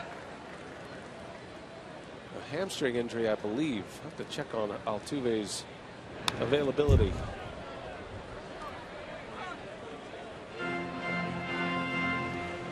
Astros are totally rebuilding. I mean, they are completely revamping their roster. We've seen it the last 3 years now. Remember 2 years ago, it was Lance Berkman and Roy Oswalt traded away at the trade deadline. And then last year, Hunter Pence, as Gomez strikes out, snaps his bat in frustration at the plate.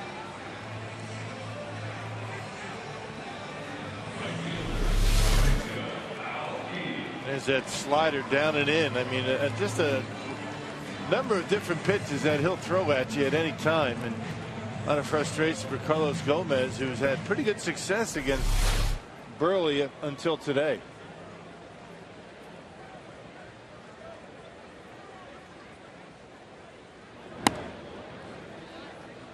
Aoki has 2 hits against Burley, 2 of the 5 for the Brewers today.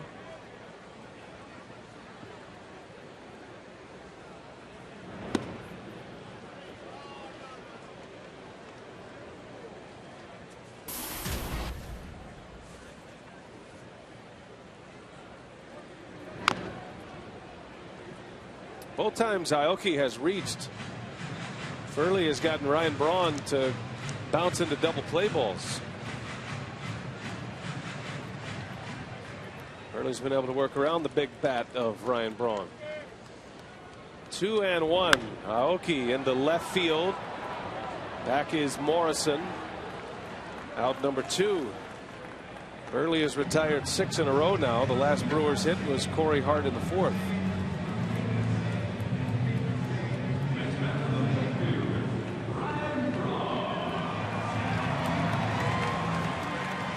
One to nothing Marlins with Braun coming up. Now Braun on the Powerball home run leaderboard at the top, not only at the top on this roster but in the National League as well. 23 homers, 59 runs batted in for Ryan Braun.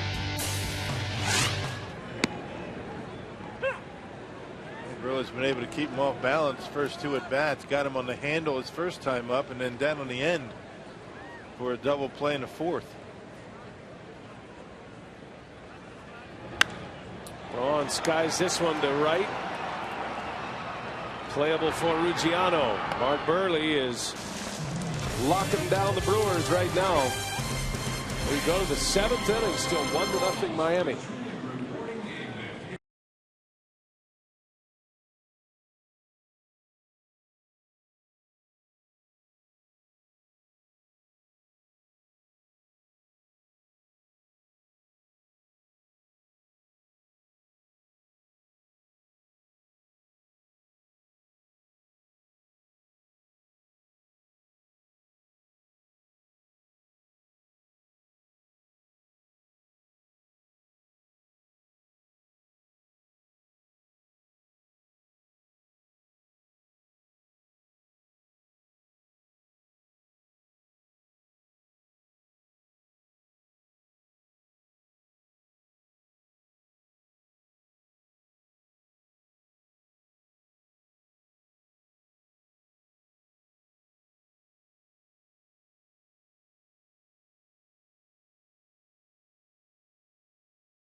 It's courtesy of Toyota. It's a tight one here at Miller Park. Mark Burley and Mike Fiers in a good old-fashioned pitcher's duel. A lot of strikeouts for both pitchers. Burley has 6. Mike Fiers has 8. Marlins scored their only run and the only run of the ball game in the 4th inning. It was Logan Morrison hit a little flare to left field that scored Carlos Lee, who had doubled to start the inning. And that's been it. The only tally of the game. 1-0. Each club with 5 hits. But this is about the time in this series where the bats start to come alive. A lot of late offense in these games. As Omar Infante lifts one in the air to Aoki. And out number 1, Fiers in that 4th inning. He worked around that single by Morrison that produced a run. He threw a pickoff attempt over to first base, and it was a bad throw. It was an error. But Fiers was able to get through that inning. He retired the next 3 hitters. with Morrison at second base and eventually at third base. He's been able to wiggle off a couple of hooks. And Mike Fiers has been bending today a little bit, but the Marlins have not been able to come up with a big hit except for one time. 1 for 8 with runners in scoring position. So Fiers, as you mentioned, has been able to make his pitches when he's needed them most. Facing Scott Cousins here with one away.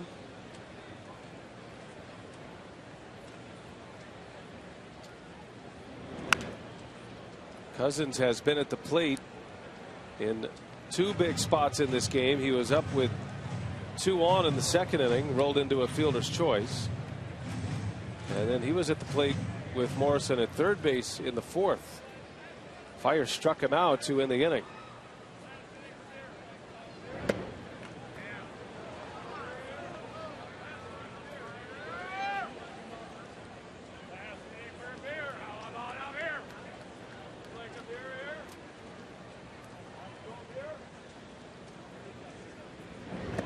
Got him. Slow breaking ball, and Fiers strikes out Cousins. Number 9 for Mike Fiers. Yeah, for just $13, Fair Friday packages include 1 ticket to Friday Brewers games and admission to the 2012 Wisconsin State Fair presented by U.S. Cellular. Visit brewers.com/State Fair.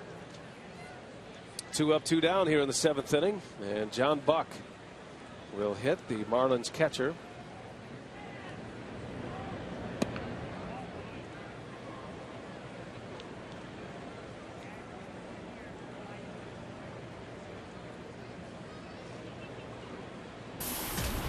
Did you ever get down in a stance like that, Rock, behind the plate? Not one leg out? Not lately.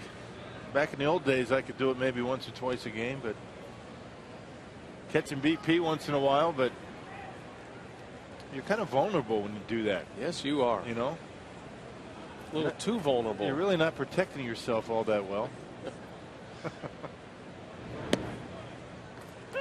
I just wonder, Maldonado behind the plate, he's had 3 different stances, ready positions as a catcher for the first 3 pitches of this at bat. And you wonder if it gives a particular pitch away or not. Down on a knee again. And a fastball strike. No, you really can't determine any real pattern when you do that. In other words, if he's got that leg straight out on just a fastball. Right. But he didn't do that. That's something that you keep an eye on. I mean, I know the visiting dugout's going to keep an eye on that. Anything that might tip off what a pitcher's throwing out there. But with 2 strikes or 3 balls or both, you're going to see Maldonado up in that ready position to block anything in the dirt. This is such an interesting game in that regard. The opposition is always looking for something to tip off pitches, something that can help them.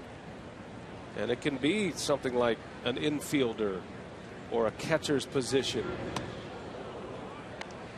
As Buck is headed to first, Fiers let him get away.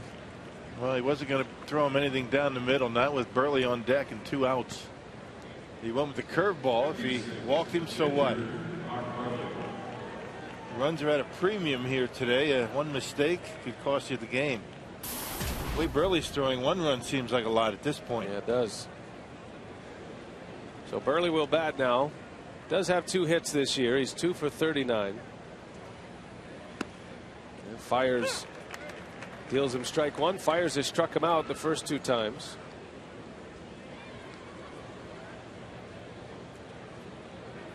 Mike Fiers coming off a 10 strikeout performance, which was a career high against the Diamondbacks, and he is a punch out away from matching that here today. Pitch count at 99. Number 100 will be next against Burley.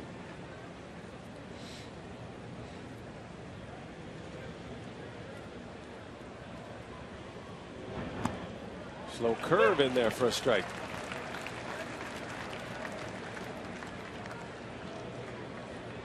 And there's the breakdown.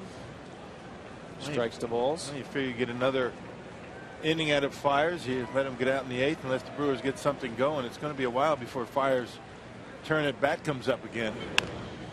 Little tapper by Burley, and Fiers is through 7. He's only given up 1 run, but right now that's enough to have the Marlins in the lead.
Trail 1-0 as they go to bat here in time for our social media interaction with you. Of course, you can reach us in multiple ways on Twitter. One of those at FS Wisconsin, and a lot of people today wondering why in the world the Brewers are wearing blue uniforms when it's hot and 100 degrees out and the sun is full blown as well. Well, simply said, the pitcher picks the uniform and they're all dry fit anyway. They're all nice and cool. The Brewers don't care. They're out there fighting through it no matter what. So I know a lot of concerned people, but there's your answer. Don't be concerned. They're doing just fine. Yeah, they're doing fine. It's hot, but, you know, it's not that hot. Hey, they're young. It's the umpires you have to worry about. They have light blue on, though. All right, here we go to the bottom of the 7th inning. 1-0. The score. The Marlins scored in the 4th inning. Mark Buehrle, 6 shutout innings. Buehrle with 6 strikeouts. He has given up 5 hits, but none since the 4th. Ramos Ramirez doubled in that inning.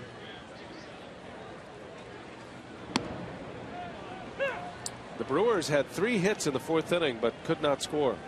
A double play wiped out one of the hits. And then Hart's line drive to left just hit too firmly for Ramirez to score from second.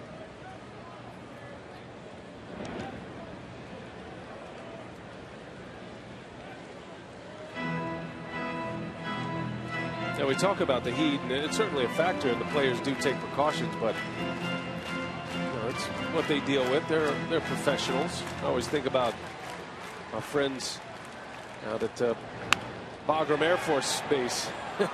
Right. Watching our broadcast, we've got a lot of Brewers fans there. Right. We hear from them a lot, and the extreme heat that they deal with, and you know, a lot of our men and women in the military. So we say all of that. We present all the storylines with the heat, but only in its context of a baseball game. Right. It is unusual to have weather like this in Milwaukee. But as long as you do the right things, and remember the clubhouse is air conditioned, the players, they know how to prepare for a game like this, and they certainly do. Athletic trainers have certain things that they like to try and do with the guys. Ramirez strikes out. Boy, Buehrle tantalizing here today, his 7th strikeout. Coach on Gaming text question. James in Germantown, what are some of the tricks that players use to stay cool on days like today? Well, there is the hydration part is the big one. Yeah, there is a school of thought where you have the long sleeves, and you know, that actually keeps you a little bit cooler. We see Ozzie Guillen do that in the dugout, but none of the players really do that. The ammonia water, they have a big bucket of water, ice water with some ammonia in it. They have some towel. They don't drink it. Don't drink that, but you wet the towel with it, you put it on the back of your neck and your arms. It keeps you cool. You know, the sports drinks are in the dugout in the coolers to replace fluids and the electrolytes. Remember the old days, you used to pound the salt tablets. Yeah. They don't do that anymore. They found that that's not good for you. Yep, salt, and as Hart lifts one in the air to center. And Cousins puts it away for the second out.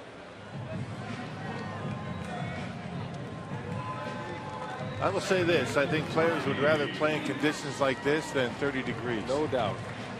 No doubt. And, you know, also you have to have the right kind of balance of fluid intake, too. You can actually drink too much water. You know, we don't want kids out there playing Little League Baseball thinking, well, if the Brewers are drinking as much water as they can, that's not the case. There's a certain level of. And real cold water is not good. Right. There's a liner. Burley knocks it down, and the Gold Glover is going to make the play.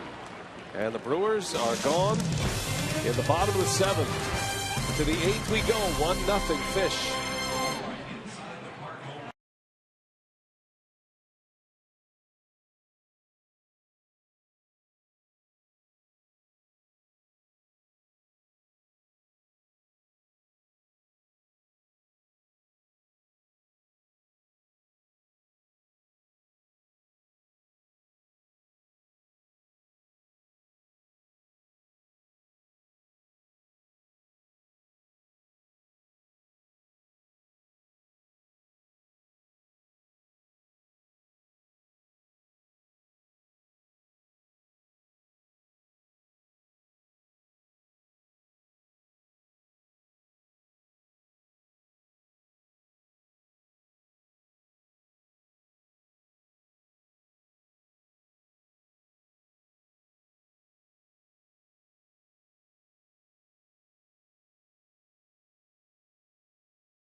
At 6:30 p.m. for Game 1 in the series. It is going to be partly cloudy and humid outside Minute Maid Park. We are expecting a first pitch of 85 degrees with winds out of the southeast at 8 miles per hour. Who'd have thunk it, Rock? We got to go to Houston to cool off. The cold snap.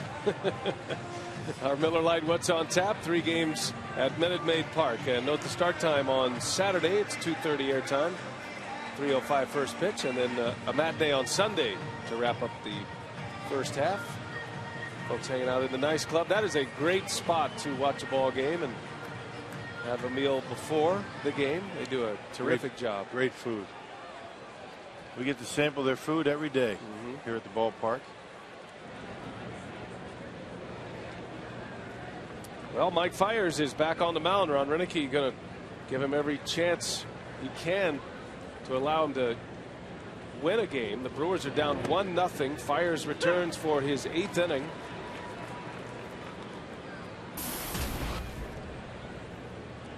Fiers went 7 1/3 against the White Sox 2 starts ago. That at this point the longest start of his big league career. He's got the top of the order and the 4th time through the batting order with Jose Reyes, Hanley Ramirez, and Carlos Lee. And boy, did Ron Roenicke need this kind of start today. That bullpen has been worked a lot. They have not been able to get the job done for the most part last couple of days. Reyes a little flare to left, a base hit. And trouble aboard for the Marlins to start this 8th inning. Mike Fiers, our Pizza Hut delivery of the game. He's pitched very well. Unfortunately, he's trailing in this game as Burley has been just a little bit better. And just continues to pound the strike zone. He's walked 1. I think that was almost an intentional walk. And John Buck in front of the pitcher, able to get the pitcher in the center in his 8th inning of work, and he's given up 2 runs in his last 3 starts. 9 strikeouts, 1 off a career high, which he set in his last start. against the Diamondbacks. Actually 2 runs in his last 4 starts. That consecutive scoreless streak ended at 21 1/3. Went from June 16th to July 5th without giving up an earned run. He'll have to buckle down now. He's got a lead man on. Reyes is a base stealing threat. Already has 1 stolen base today. Hanley Ramirez 0 for 3 at the plate.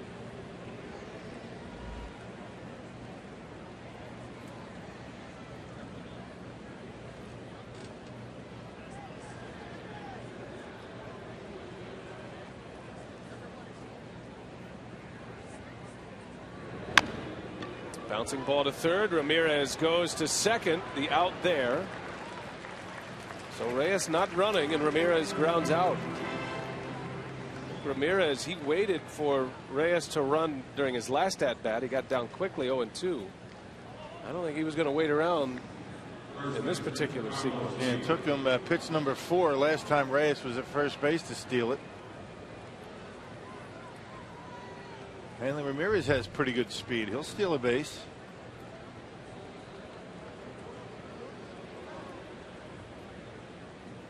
Carlos Lee drives one right center. That's trouble. Aoki able to cut it off. Ramirez around third. He'll stop there. Nice play by Aoki to cut that ball off. That saves a run. Carlos Lee with his second hit of the day. And the good news for that is Carlos Lee not able to get into second base, so the double play could get Fiers out of this inning.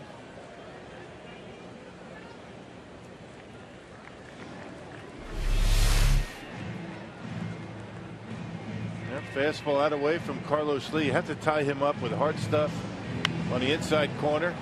They give him a pitch out there up in his zone. He will drive it to the opposite field, and Aoki saving a run for the time being, but because Carlos Lee doesn't run all that well, he's still at first. Listen to his hand for Mike Fiers. Quick trip to the mound for Renicky, makes the call. Fiers is out.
In the 8th, and a very well pitched game. Unfortunately, Mike Fiers will exit this game with no chance to win it. As Manny Parra comes in, Parra to face Logan Morrison, a left-handed hitter, with runners at the corners. They gave up a couple of 1 run on 2 hits yesterday. He got the loss, his 3rd loss of the year. Left-hander up for the Marlins. You figure it may be 1 and out for Manny Parra because the Brewers have activity in the bullpen. 0-3 for Manny in his 34th appearance. And regardless of the heat, they're rocking out here at the old ballpark. Yeah, on a day when the temperature hit triple digits. Brewers are very quiet offensively today. Mark Buehrle has shut them out on a 5-hitter. through 7 innings. Logan Morrison, 2 hits today, drove in the only Marlins run in the 4th. He's 2 for 3. There's 34 runs batted in now. Hit a pinch hit 3-run home run yesterday against Randy Wolf.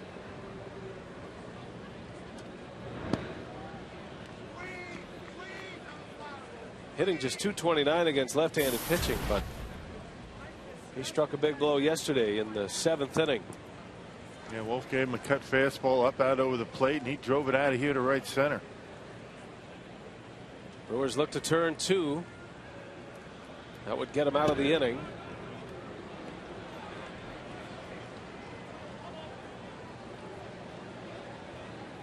That's how hot he's been. 3 homers in his last 24 at-bats, 9 RBIs in those 8 games.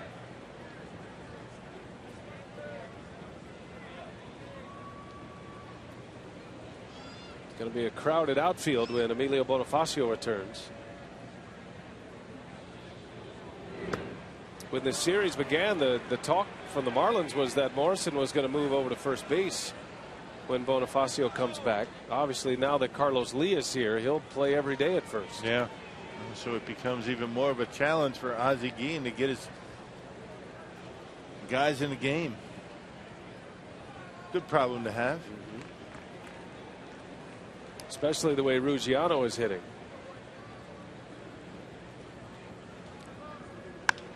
Bouncing ball, got a chance to turn it. It goes 6-4, no turn for Weeks. That was going to be tough. Yeah, that shift, it took Ricky an awfully long time to get over to second base, and by the time he got there, his momentum just too much toward left field to be able to get any kind of throw off. So a runner's in, it's 2-0 on a 3-0 pitch. Morrison swings away. Yeah, check out Ricky. He had a long way to go, and he lost it in the transition, and he gets the out anyway. That's a tough double play right there. Not sure they would have been able to had a chance anyway. Well, he's saving grace. You thought you had a chance because Morrison been bothered by that injured knee. Parra faces just the one batter, and Renicky will make a double switch here. That run belongs to Mike Fiers. 2 outs in the inning now. 2-0 Marlins, and Renicky will make the call to the bullpen.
Both of the RBIs in this game.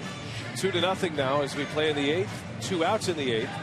And a double switch here for Ron Renicky. He brings in Cesar Izturis. Izturis will play short, moving Ransom over to second, and Ricky Weeks is out. And the new pitcher, Rock, is Jose Veras. Well, Veras last pitched on Tuesday, got roughed up pretty good. 3 runs in a third of an inning. Gave up a home run to the guy that's going to step into the batter's box first against him, Justin Ruggiano. 38th appearance for Veras. 2 home runs, one of those coming on Tuesday. You see the strikeout numbers, but the walks are high in 33 2/3 innings.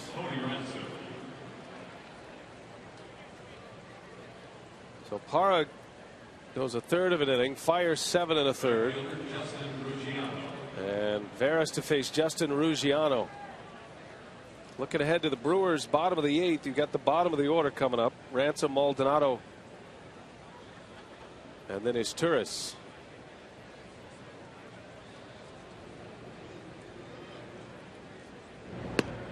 Starts him with a hook, a strike.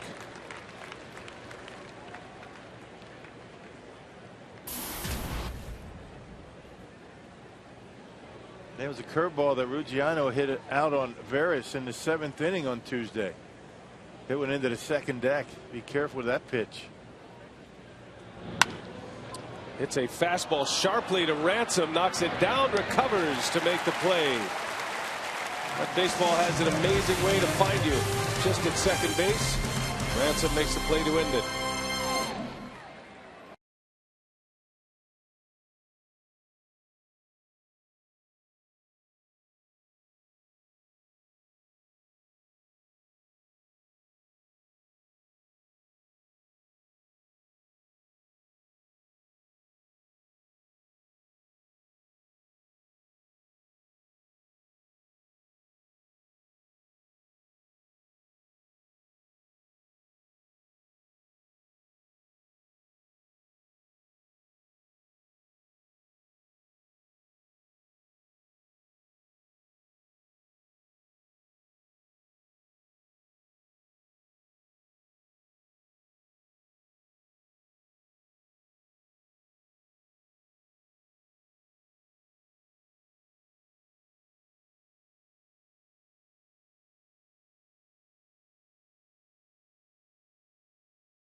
Post game, and the Brewers only 6 outs left in this one, trailing 2-0. Mark Buehrle, 7 strikeouts in this game, couple of big double plays. Hey, you know what? He has pitched outstanding. This guy gets the ball very quickly, throws it to the plate.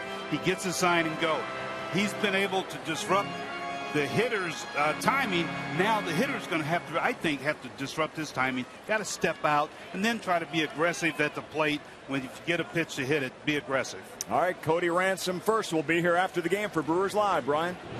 All right, Craig and Davey, thanks. Hopefully it is a good news story for the Brew Crew today. Cody Ransom to be followed by Martin Maldonado and then Cesar Izturis. And Ransom sends one to the gap left center.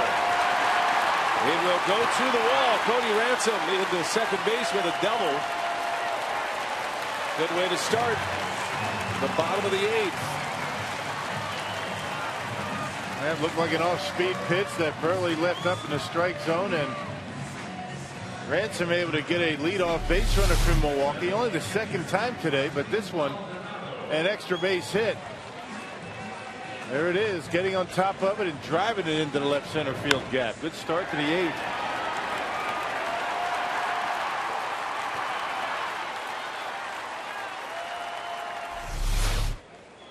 Ransom made a nice play on Ruggiano to end the top of the 8th. Now Maldonado. Brewers with 6 hits now. Trailing 2-0 at the plate, presented by Wendy's. Maldonado has one of those 6 hits. Single to right in the 3rd. Bottom of the order trying to put some men on base for the top half. Pickoff play. Ransom is back.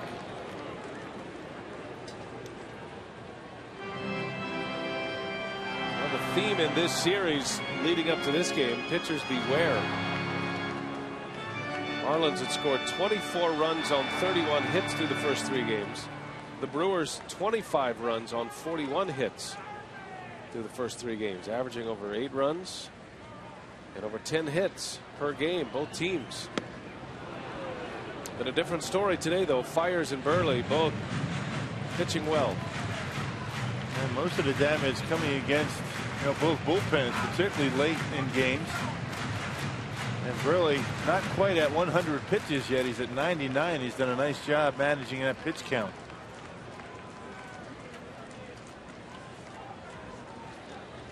Fiers gives up 2 earned runs in 7 1/3. There's a strike inside corner. Maldonado does not agree.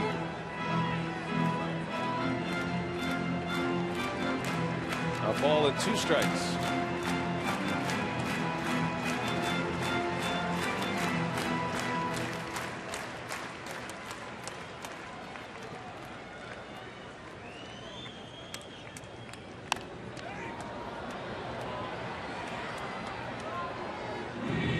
There's 3 day games today in baseball. One of them already done. The White Sox sweeping the Texas Rangers. They beat them 2-1 today. Kevin Youkilis hit a big home run in that game for the White Sox.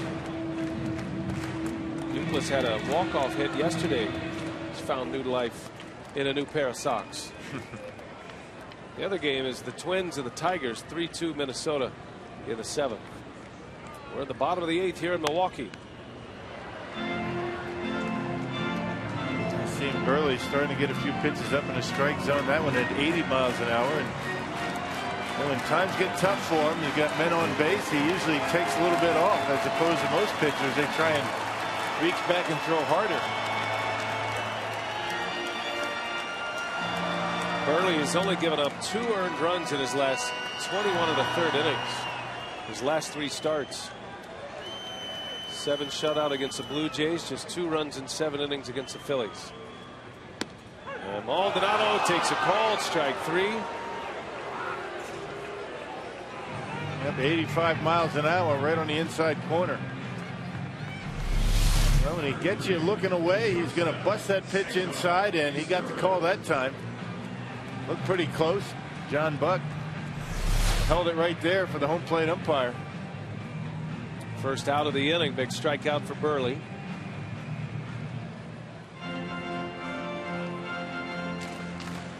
And now he'll face Cesar Izturis, a switch hitter. Yeah, the other 4 bench players from Milwaukee today, all left-handed.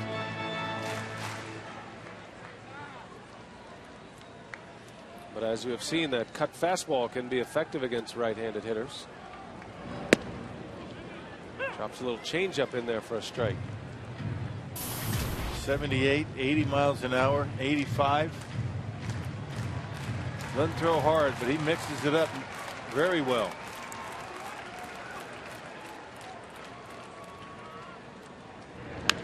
Curveball lined into left field. Morrison well positioned. Makes the catch for the out. Boy, they had Morrison 20 feet over in the gap. And he was right there to haul it in for out number 2. That's good scouting. Yeah, get that one down the line, and that's a tie game and a man at second base. So Ozzie Guillen on his way out. You got Carlos Gomez coming up. This might be the best break the Brewers have got today. Get this guy out of the game. Man, pitch count at 105. See you later. Thank you very much, Ozzie. So Burley's out. And Guillen will turn it over to his bullpen. We'll take a break.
Ozzie Guillen will take him out of this game, and we'll turn it over to Steve Cishek. Buehrle goes 7 2/3, and at this moment has not allowed a run, although the runner at second base his responsibility. Yeah, Cishek has got nasty stuff, a side armor that has had a lot of success so far in this series. A lot of success overall for the season, a .231 earned run average in 36 appearances. And with the right-hander on, Ron Roenicke is going to go to his bench. Ishikawa is going to get an at-bat against the right-hander. Ishikawa will pinch hit for Carlos Gomez. Ishikawa as a pinch hitter, 3 for 16 with 4 runs batted in. Had a big pinch hit, 2 RBI single in the first game of this series. And at this point, his only official at bat. He does have a walk in another pinch hit appearance. So here is Ishikawa against Cishek.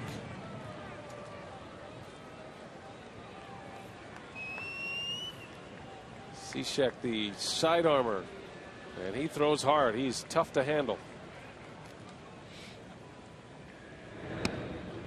Spins one in for a first pitch strike.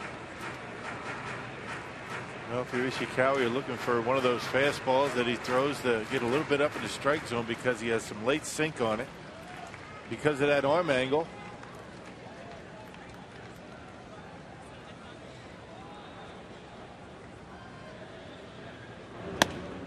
Put it right by him. 92 with a fastball. 0-2 the count on Ishikawa. This inning started with a double by Cody Ransom. He's still at second base. Tying run at the plate after the Marlins scored their second run in the top of this inning. Logan Morrison has both of the Marlins RBIs. Got him. Makes quick work of Travis Ishikawa. Inning over, and the Brewers still without a run. We head to the ninth.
To the ninth we go at Miller Park, Milwaukee. 2-0 our score. The Marlins have the lead.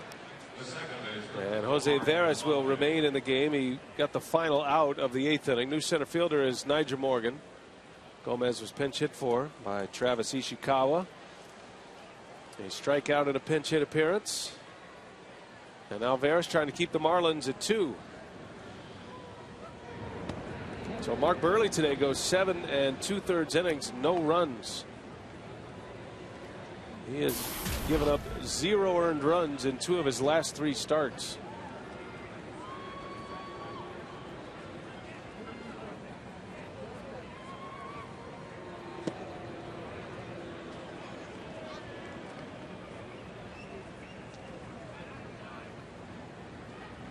Mike Fiers started for Milwaukee. 7 1/3 with 2 earned runs allowed.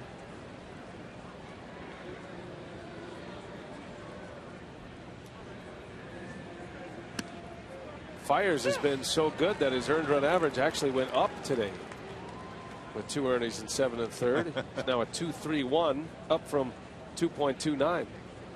And he's on the hook for the loss. Yeah, you hate to spoil good pitching performances like that. Not bad for your number 5 starter.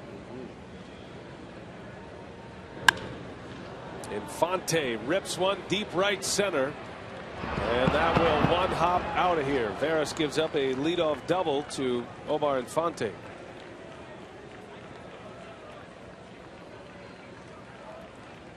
Nice 2 hard hit balls against Veras in the first 2 batters he's faced. Yep, that fastball up in the strike zone. I mean, mid-90s fastball, and Infante able to center on it, get on top of it, and drive it into right center. Good opposite field power for a second baseman. It's been a rough year for Jose Veras. Brewers acquired him this offseason, trading Casey McGee to the Pirates. Counting on Veras to be the 7th inning pitcher to kind of fill that role vacated by the combo of LaTroy Hawkins and Takashi Saito from a year ago. But it has not worked out that way. Veras has essentially lost that role.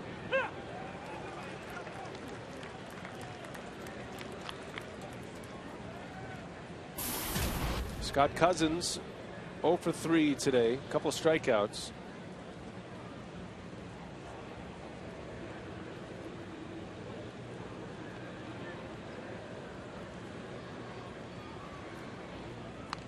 And he gets a bunt down. Maldonado goes to first for the first out. Sacrifice bunt for Cousins. You know, I'm curious, Rock. I look down and I see Heath Bell in the bullpen. Heath Bell hired to be the closer, but I'm not so sure that Steve Cishek's not their best option right now, the way he just plowed through Ishikawa. Unless there's something we're not seeing. This guy's pretty tough, Cishek. Well, but Heath Bell, he got paid a lot of money to be the closer. He's been better lately. He got off to a horrible start this year. He blew a save a couple of days ago with that home run by Ramirez. He's blown 5 of them this year. But as we always say, it's not just having great stuff that makes you a good closer. You got to have that mentality. Some guys have great stuff, can't do it. Well, no disrespect to Heath Bell. I mean, he is the Marlins closer, but I think the Brewers would gladly see Heath Bell over Steve Cishek in the 9th inning. And especially the right-handers. Infield in, 1 away for John Buck.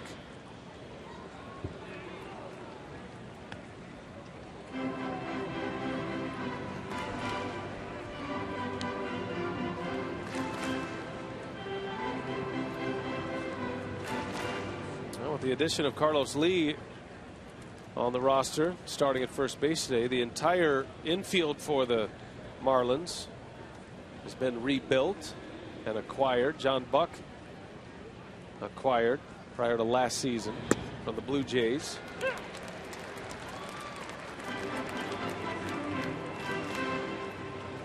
Everything different for the Marlins this year. Yep. Went out and got Jose Reyes, and new stadium, new color combinations, new name, new closer. Mark Burley was a big pickup.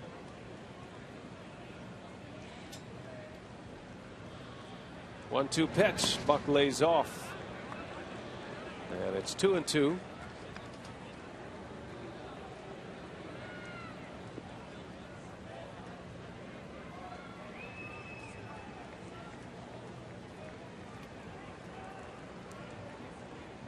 Greg Dobbs on deck. He would hit next.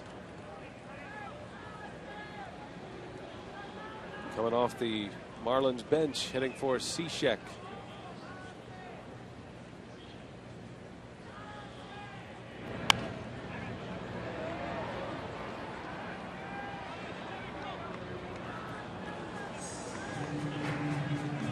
Well, stay tuned to Brewers Live post-game show. Rock and Davey will break down the techniques and strategies of the game. Today's post-game instructional. What's on the docket today, Rock? I think Davey's going to be talking about stealing bases. You know, maybe getting that first step on your way to second base. Tricks of the trade, Davey Nelson. A great base stealer in his day. And what exactly will your role be in the instructional today? Well, I certainly won't be the guy stealing the base. I think I'll pretend like I'm a first baseman, hold them on. I'm kind of being the moderator of the whole segment. I see. Get it in and out. It was either that or the head first slide into second base. I can understand why you went with the other. I'm looking forward to the head first slide, though. That's a good one.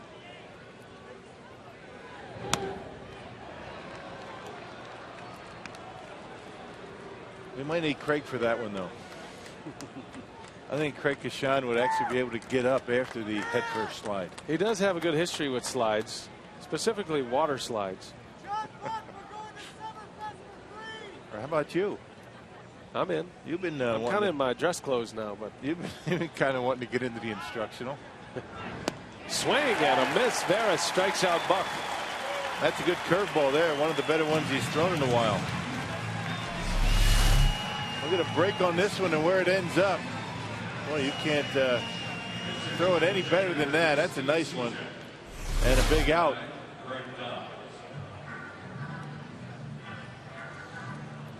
So Rick Kranitz on his way to the mound with Greg Dobbs coming up. Quick scouting report from the Brewers pitching coach.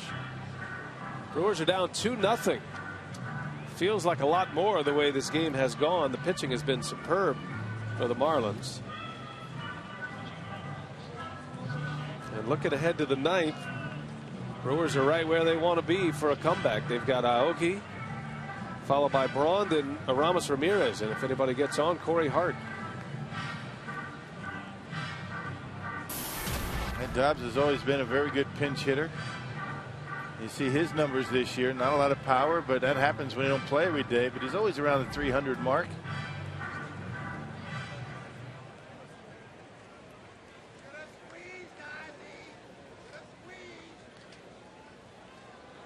So Greg Dobbs in a very familiar role, pinch hitting. He's 5 for 24 as a pinch hitter.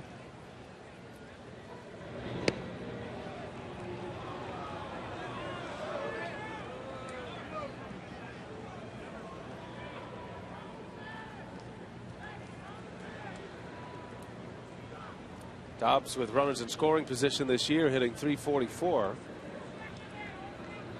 He is the active leader in pinch hits in Major League Baseball with 71 career pinch hits.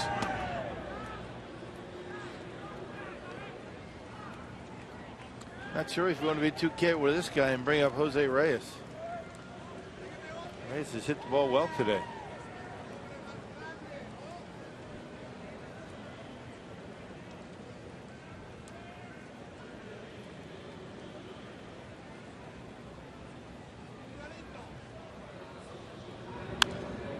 Dobbs fouls it away, 2-1.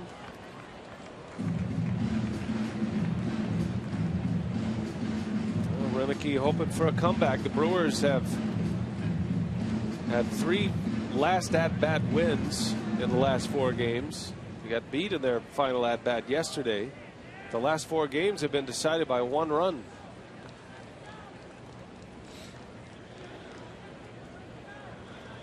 And a leadoff double by Infante. He's at third with 2 away.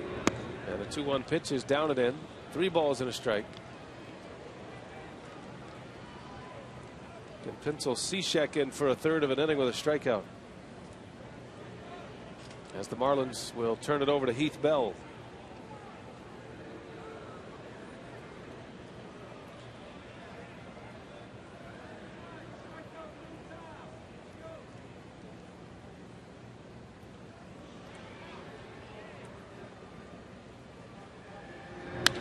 That one's hit well. Deep right field. Aoki is back. And it is gone. Greg Dobbs with a 2-run pinch hit homer. And Jose Veras' struggles continue. 4-0 Miami.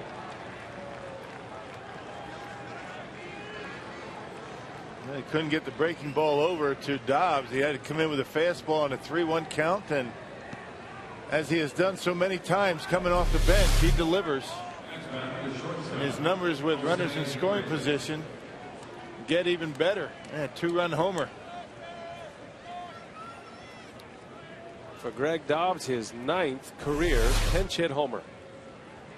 And that gives the Marlins some breathing room now as Reyes takes a strike.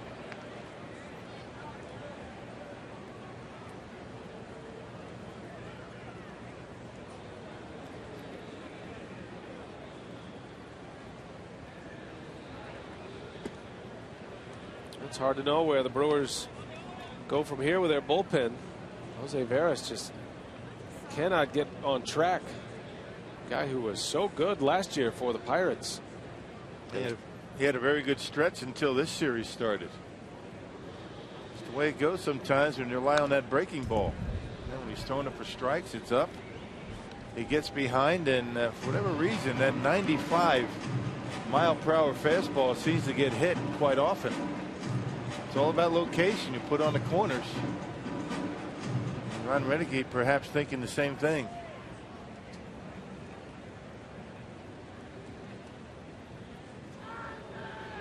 One ball, 2 strikes on Reyes. And a little pop up. Maldonado will give it a look. Ends up in the seats.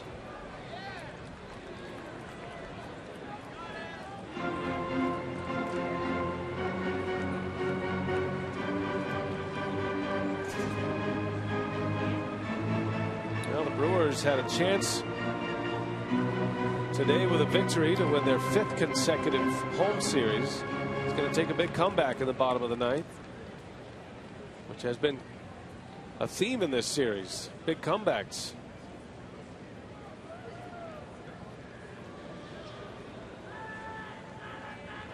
Another 1-2 offering to Reyes. 2-2.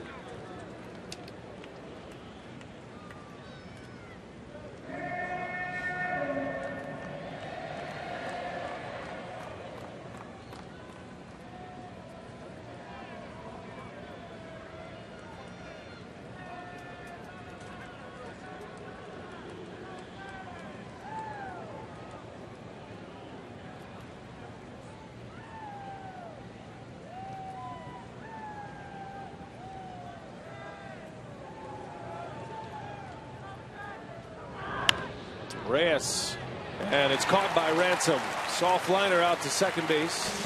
The inning ends, but damage done. Greg Dobbs, a 2-run homer. Brewers are down 4.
Can give her a finish here today.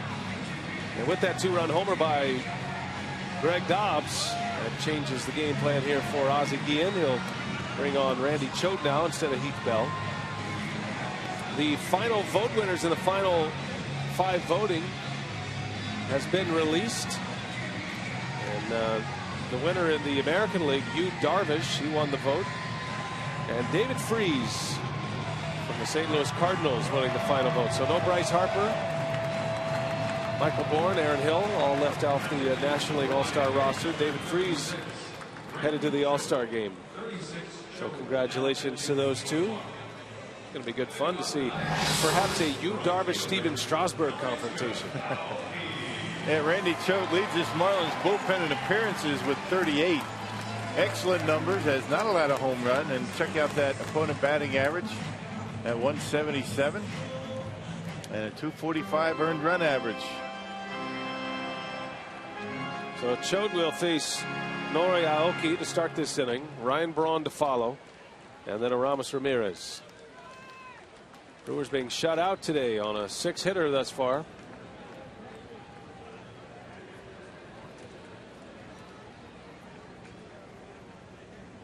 And Aoki is drilled by a pitch.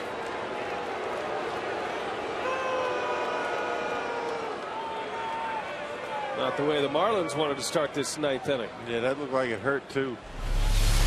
Check it out. No chance of getting out of the way. Right on the back of the leg, and Aoki hopping around as he gets to first base. I'm not sure what he said in Japanese, but it wasn't good. I'm glad we didn't understand it. I know what I'd have said. Well, Ozzie Guillen is going to make a pitching change here. Why not? Oh, boy. All right, so Ozzie was trying to squeeze it out of Randy Choate. That didn't happen. That's a head scratcher. So the man on and Braun coming up. And Aoki still hobbling at first base. We take a timeout.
Have their lead runner on here, a hit batter, and Ozzie Guillen will make a pitching change here. Heath Bell is on. It's a 4-0 game, and a man at first non-save situation for Bell, but here to try to clean this one up with Ryan Braun coming up. Yeah, Ozzie Guillen not messing around. He wants to bring in his closer regardless of the situation. They don't want the Brewers to get any closer. 38th appearance for Heath Bell. You see he's blown 5 saves. One of those here coming here on Tuesday.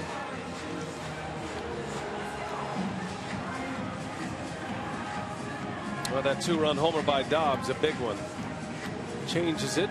See if the Brewers can string together some hits. The embattled Marlins closer, Heath Bell.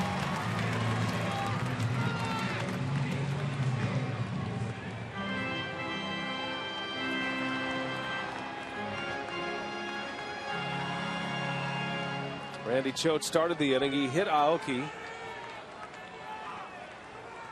And now it's Bell.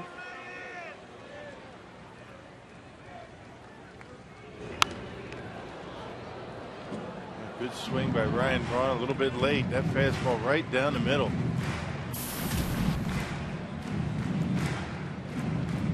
Bell came into a situation very similar to this against the Cardinals a couple of weeks ago. Non-save situation, and he gave up 4 runs on 3 hits, and he walked a batter. Allowed the game to be tied, and it was a game that the Marlins would eventually lose. Braun bounces to second base, and for the 3rd time today, Braun bounces into a double play. Wow. That is a rare bird with the reigning MVP. 2 outs with 1 swing of the bat from Ryan Braun. Yeah, coming into the game, he'd only grounded into 4 double plays, and he's got 3 today. Very unusual.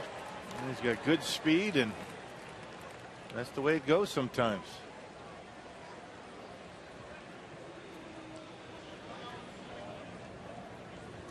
So here's Ramirez now.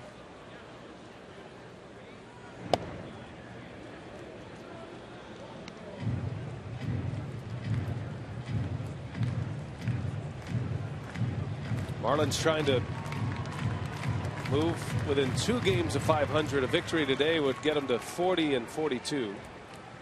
Brewers in danger of dropping 6 games under.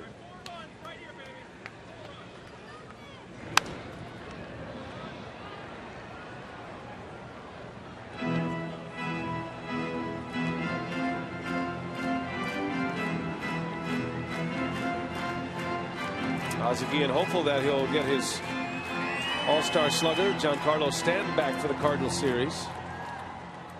Stanton had an MRI yesterday and discovered loose bodies in his knee. That can't be good, right? I think everybody has loose bodies in their knee. It's a matter of how bad they are and where they stick.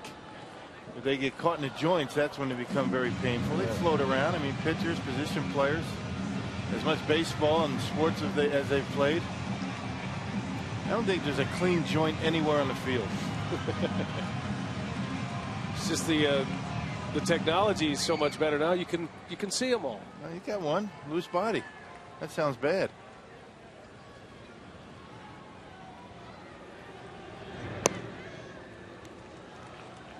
Just because you can define an injury doesn't mean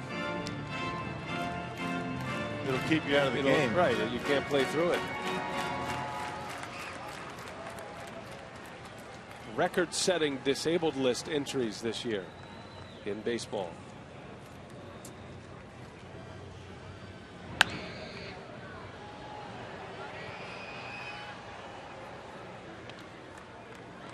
Brewers headed to Houston while the Marlins are on their way to St. Louis. 3-game series with the Astros over the weekend. Don't forget Saturday's game is a 3 o'clock start on the air at 2:30. Sunday is a 1:05 first pitch. And then the All-Star break. The Brewers are back in action at Miller Park next Friday against the Pirates. And we'll be calling them the first place Pirates come Friday. Pittsburgh by themselves at the top of the National League Central to start play today. Reminds you somewhat of last year, the way the Pirates started out. But the Pirates haven't been in first place this late since their '92 season, their playoff season. Last season they were in the playoffs.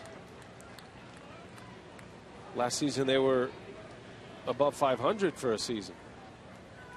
Pirates are hosting the Astros tonight as Ramirez, just for good measure, keeps it going. A base hit. 2 hits today for Aramis Ramirez, and that batting average still on the rise. That fastball outer half, and Ramirez able to stay on it. He's waiting back much better and able to barrel up those pitches on the outside corner early in the year. He was out on the end. Not anymore. Corey Hart.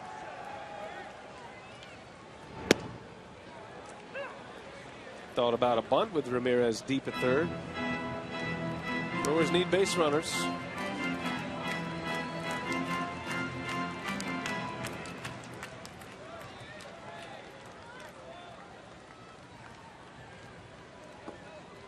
Ramirez takes off. Hart sends it foul.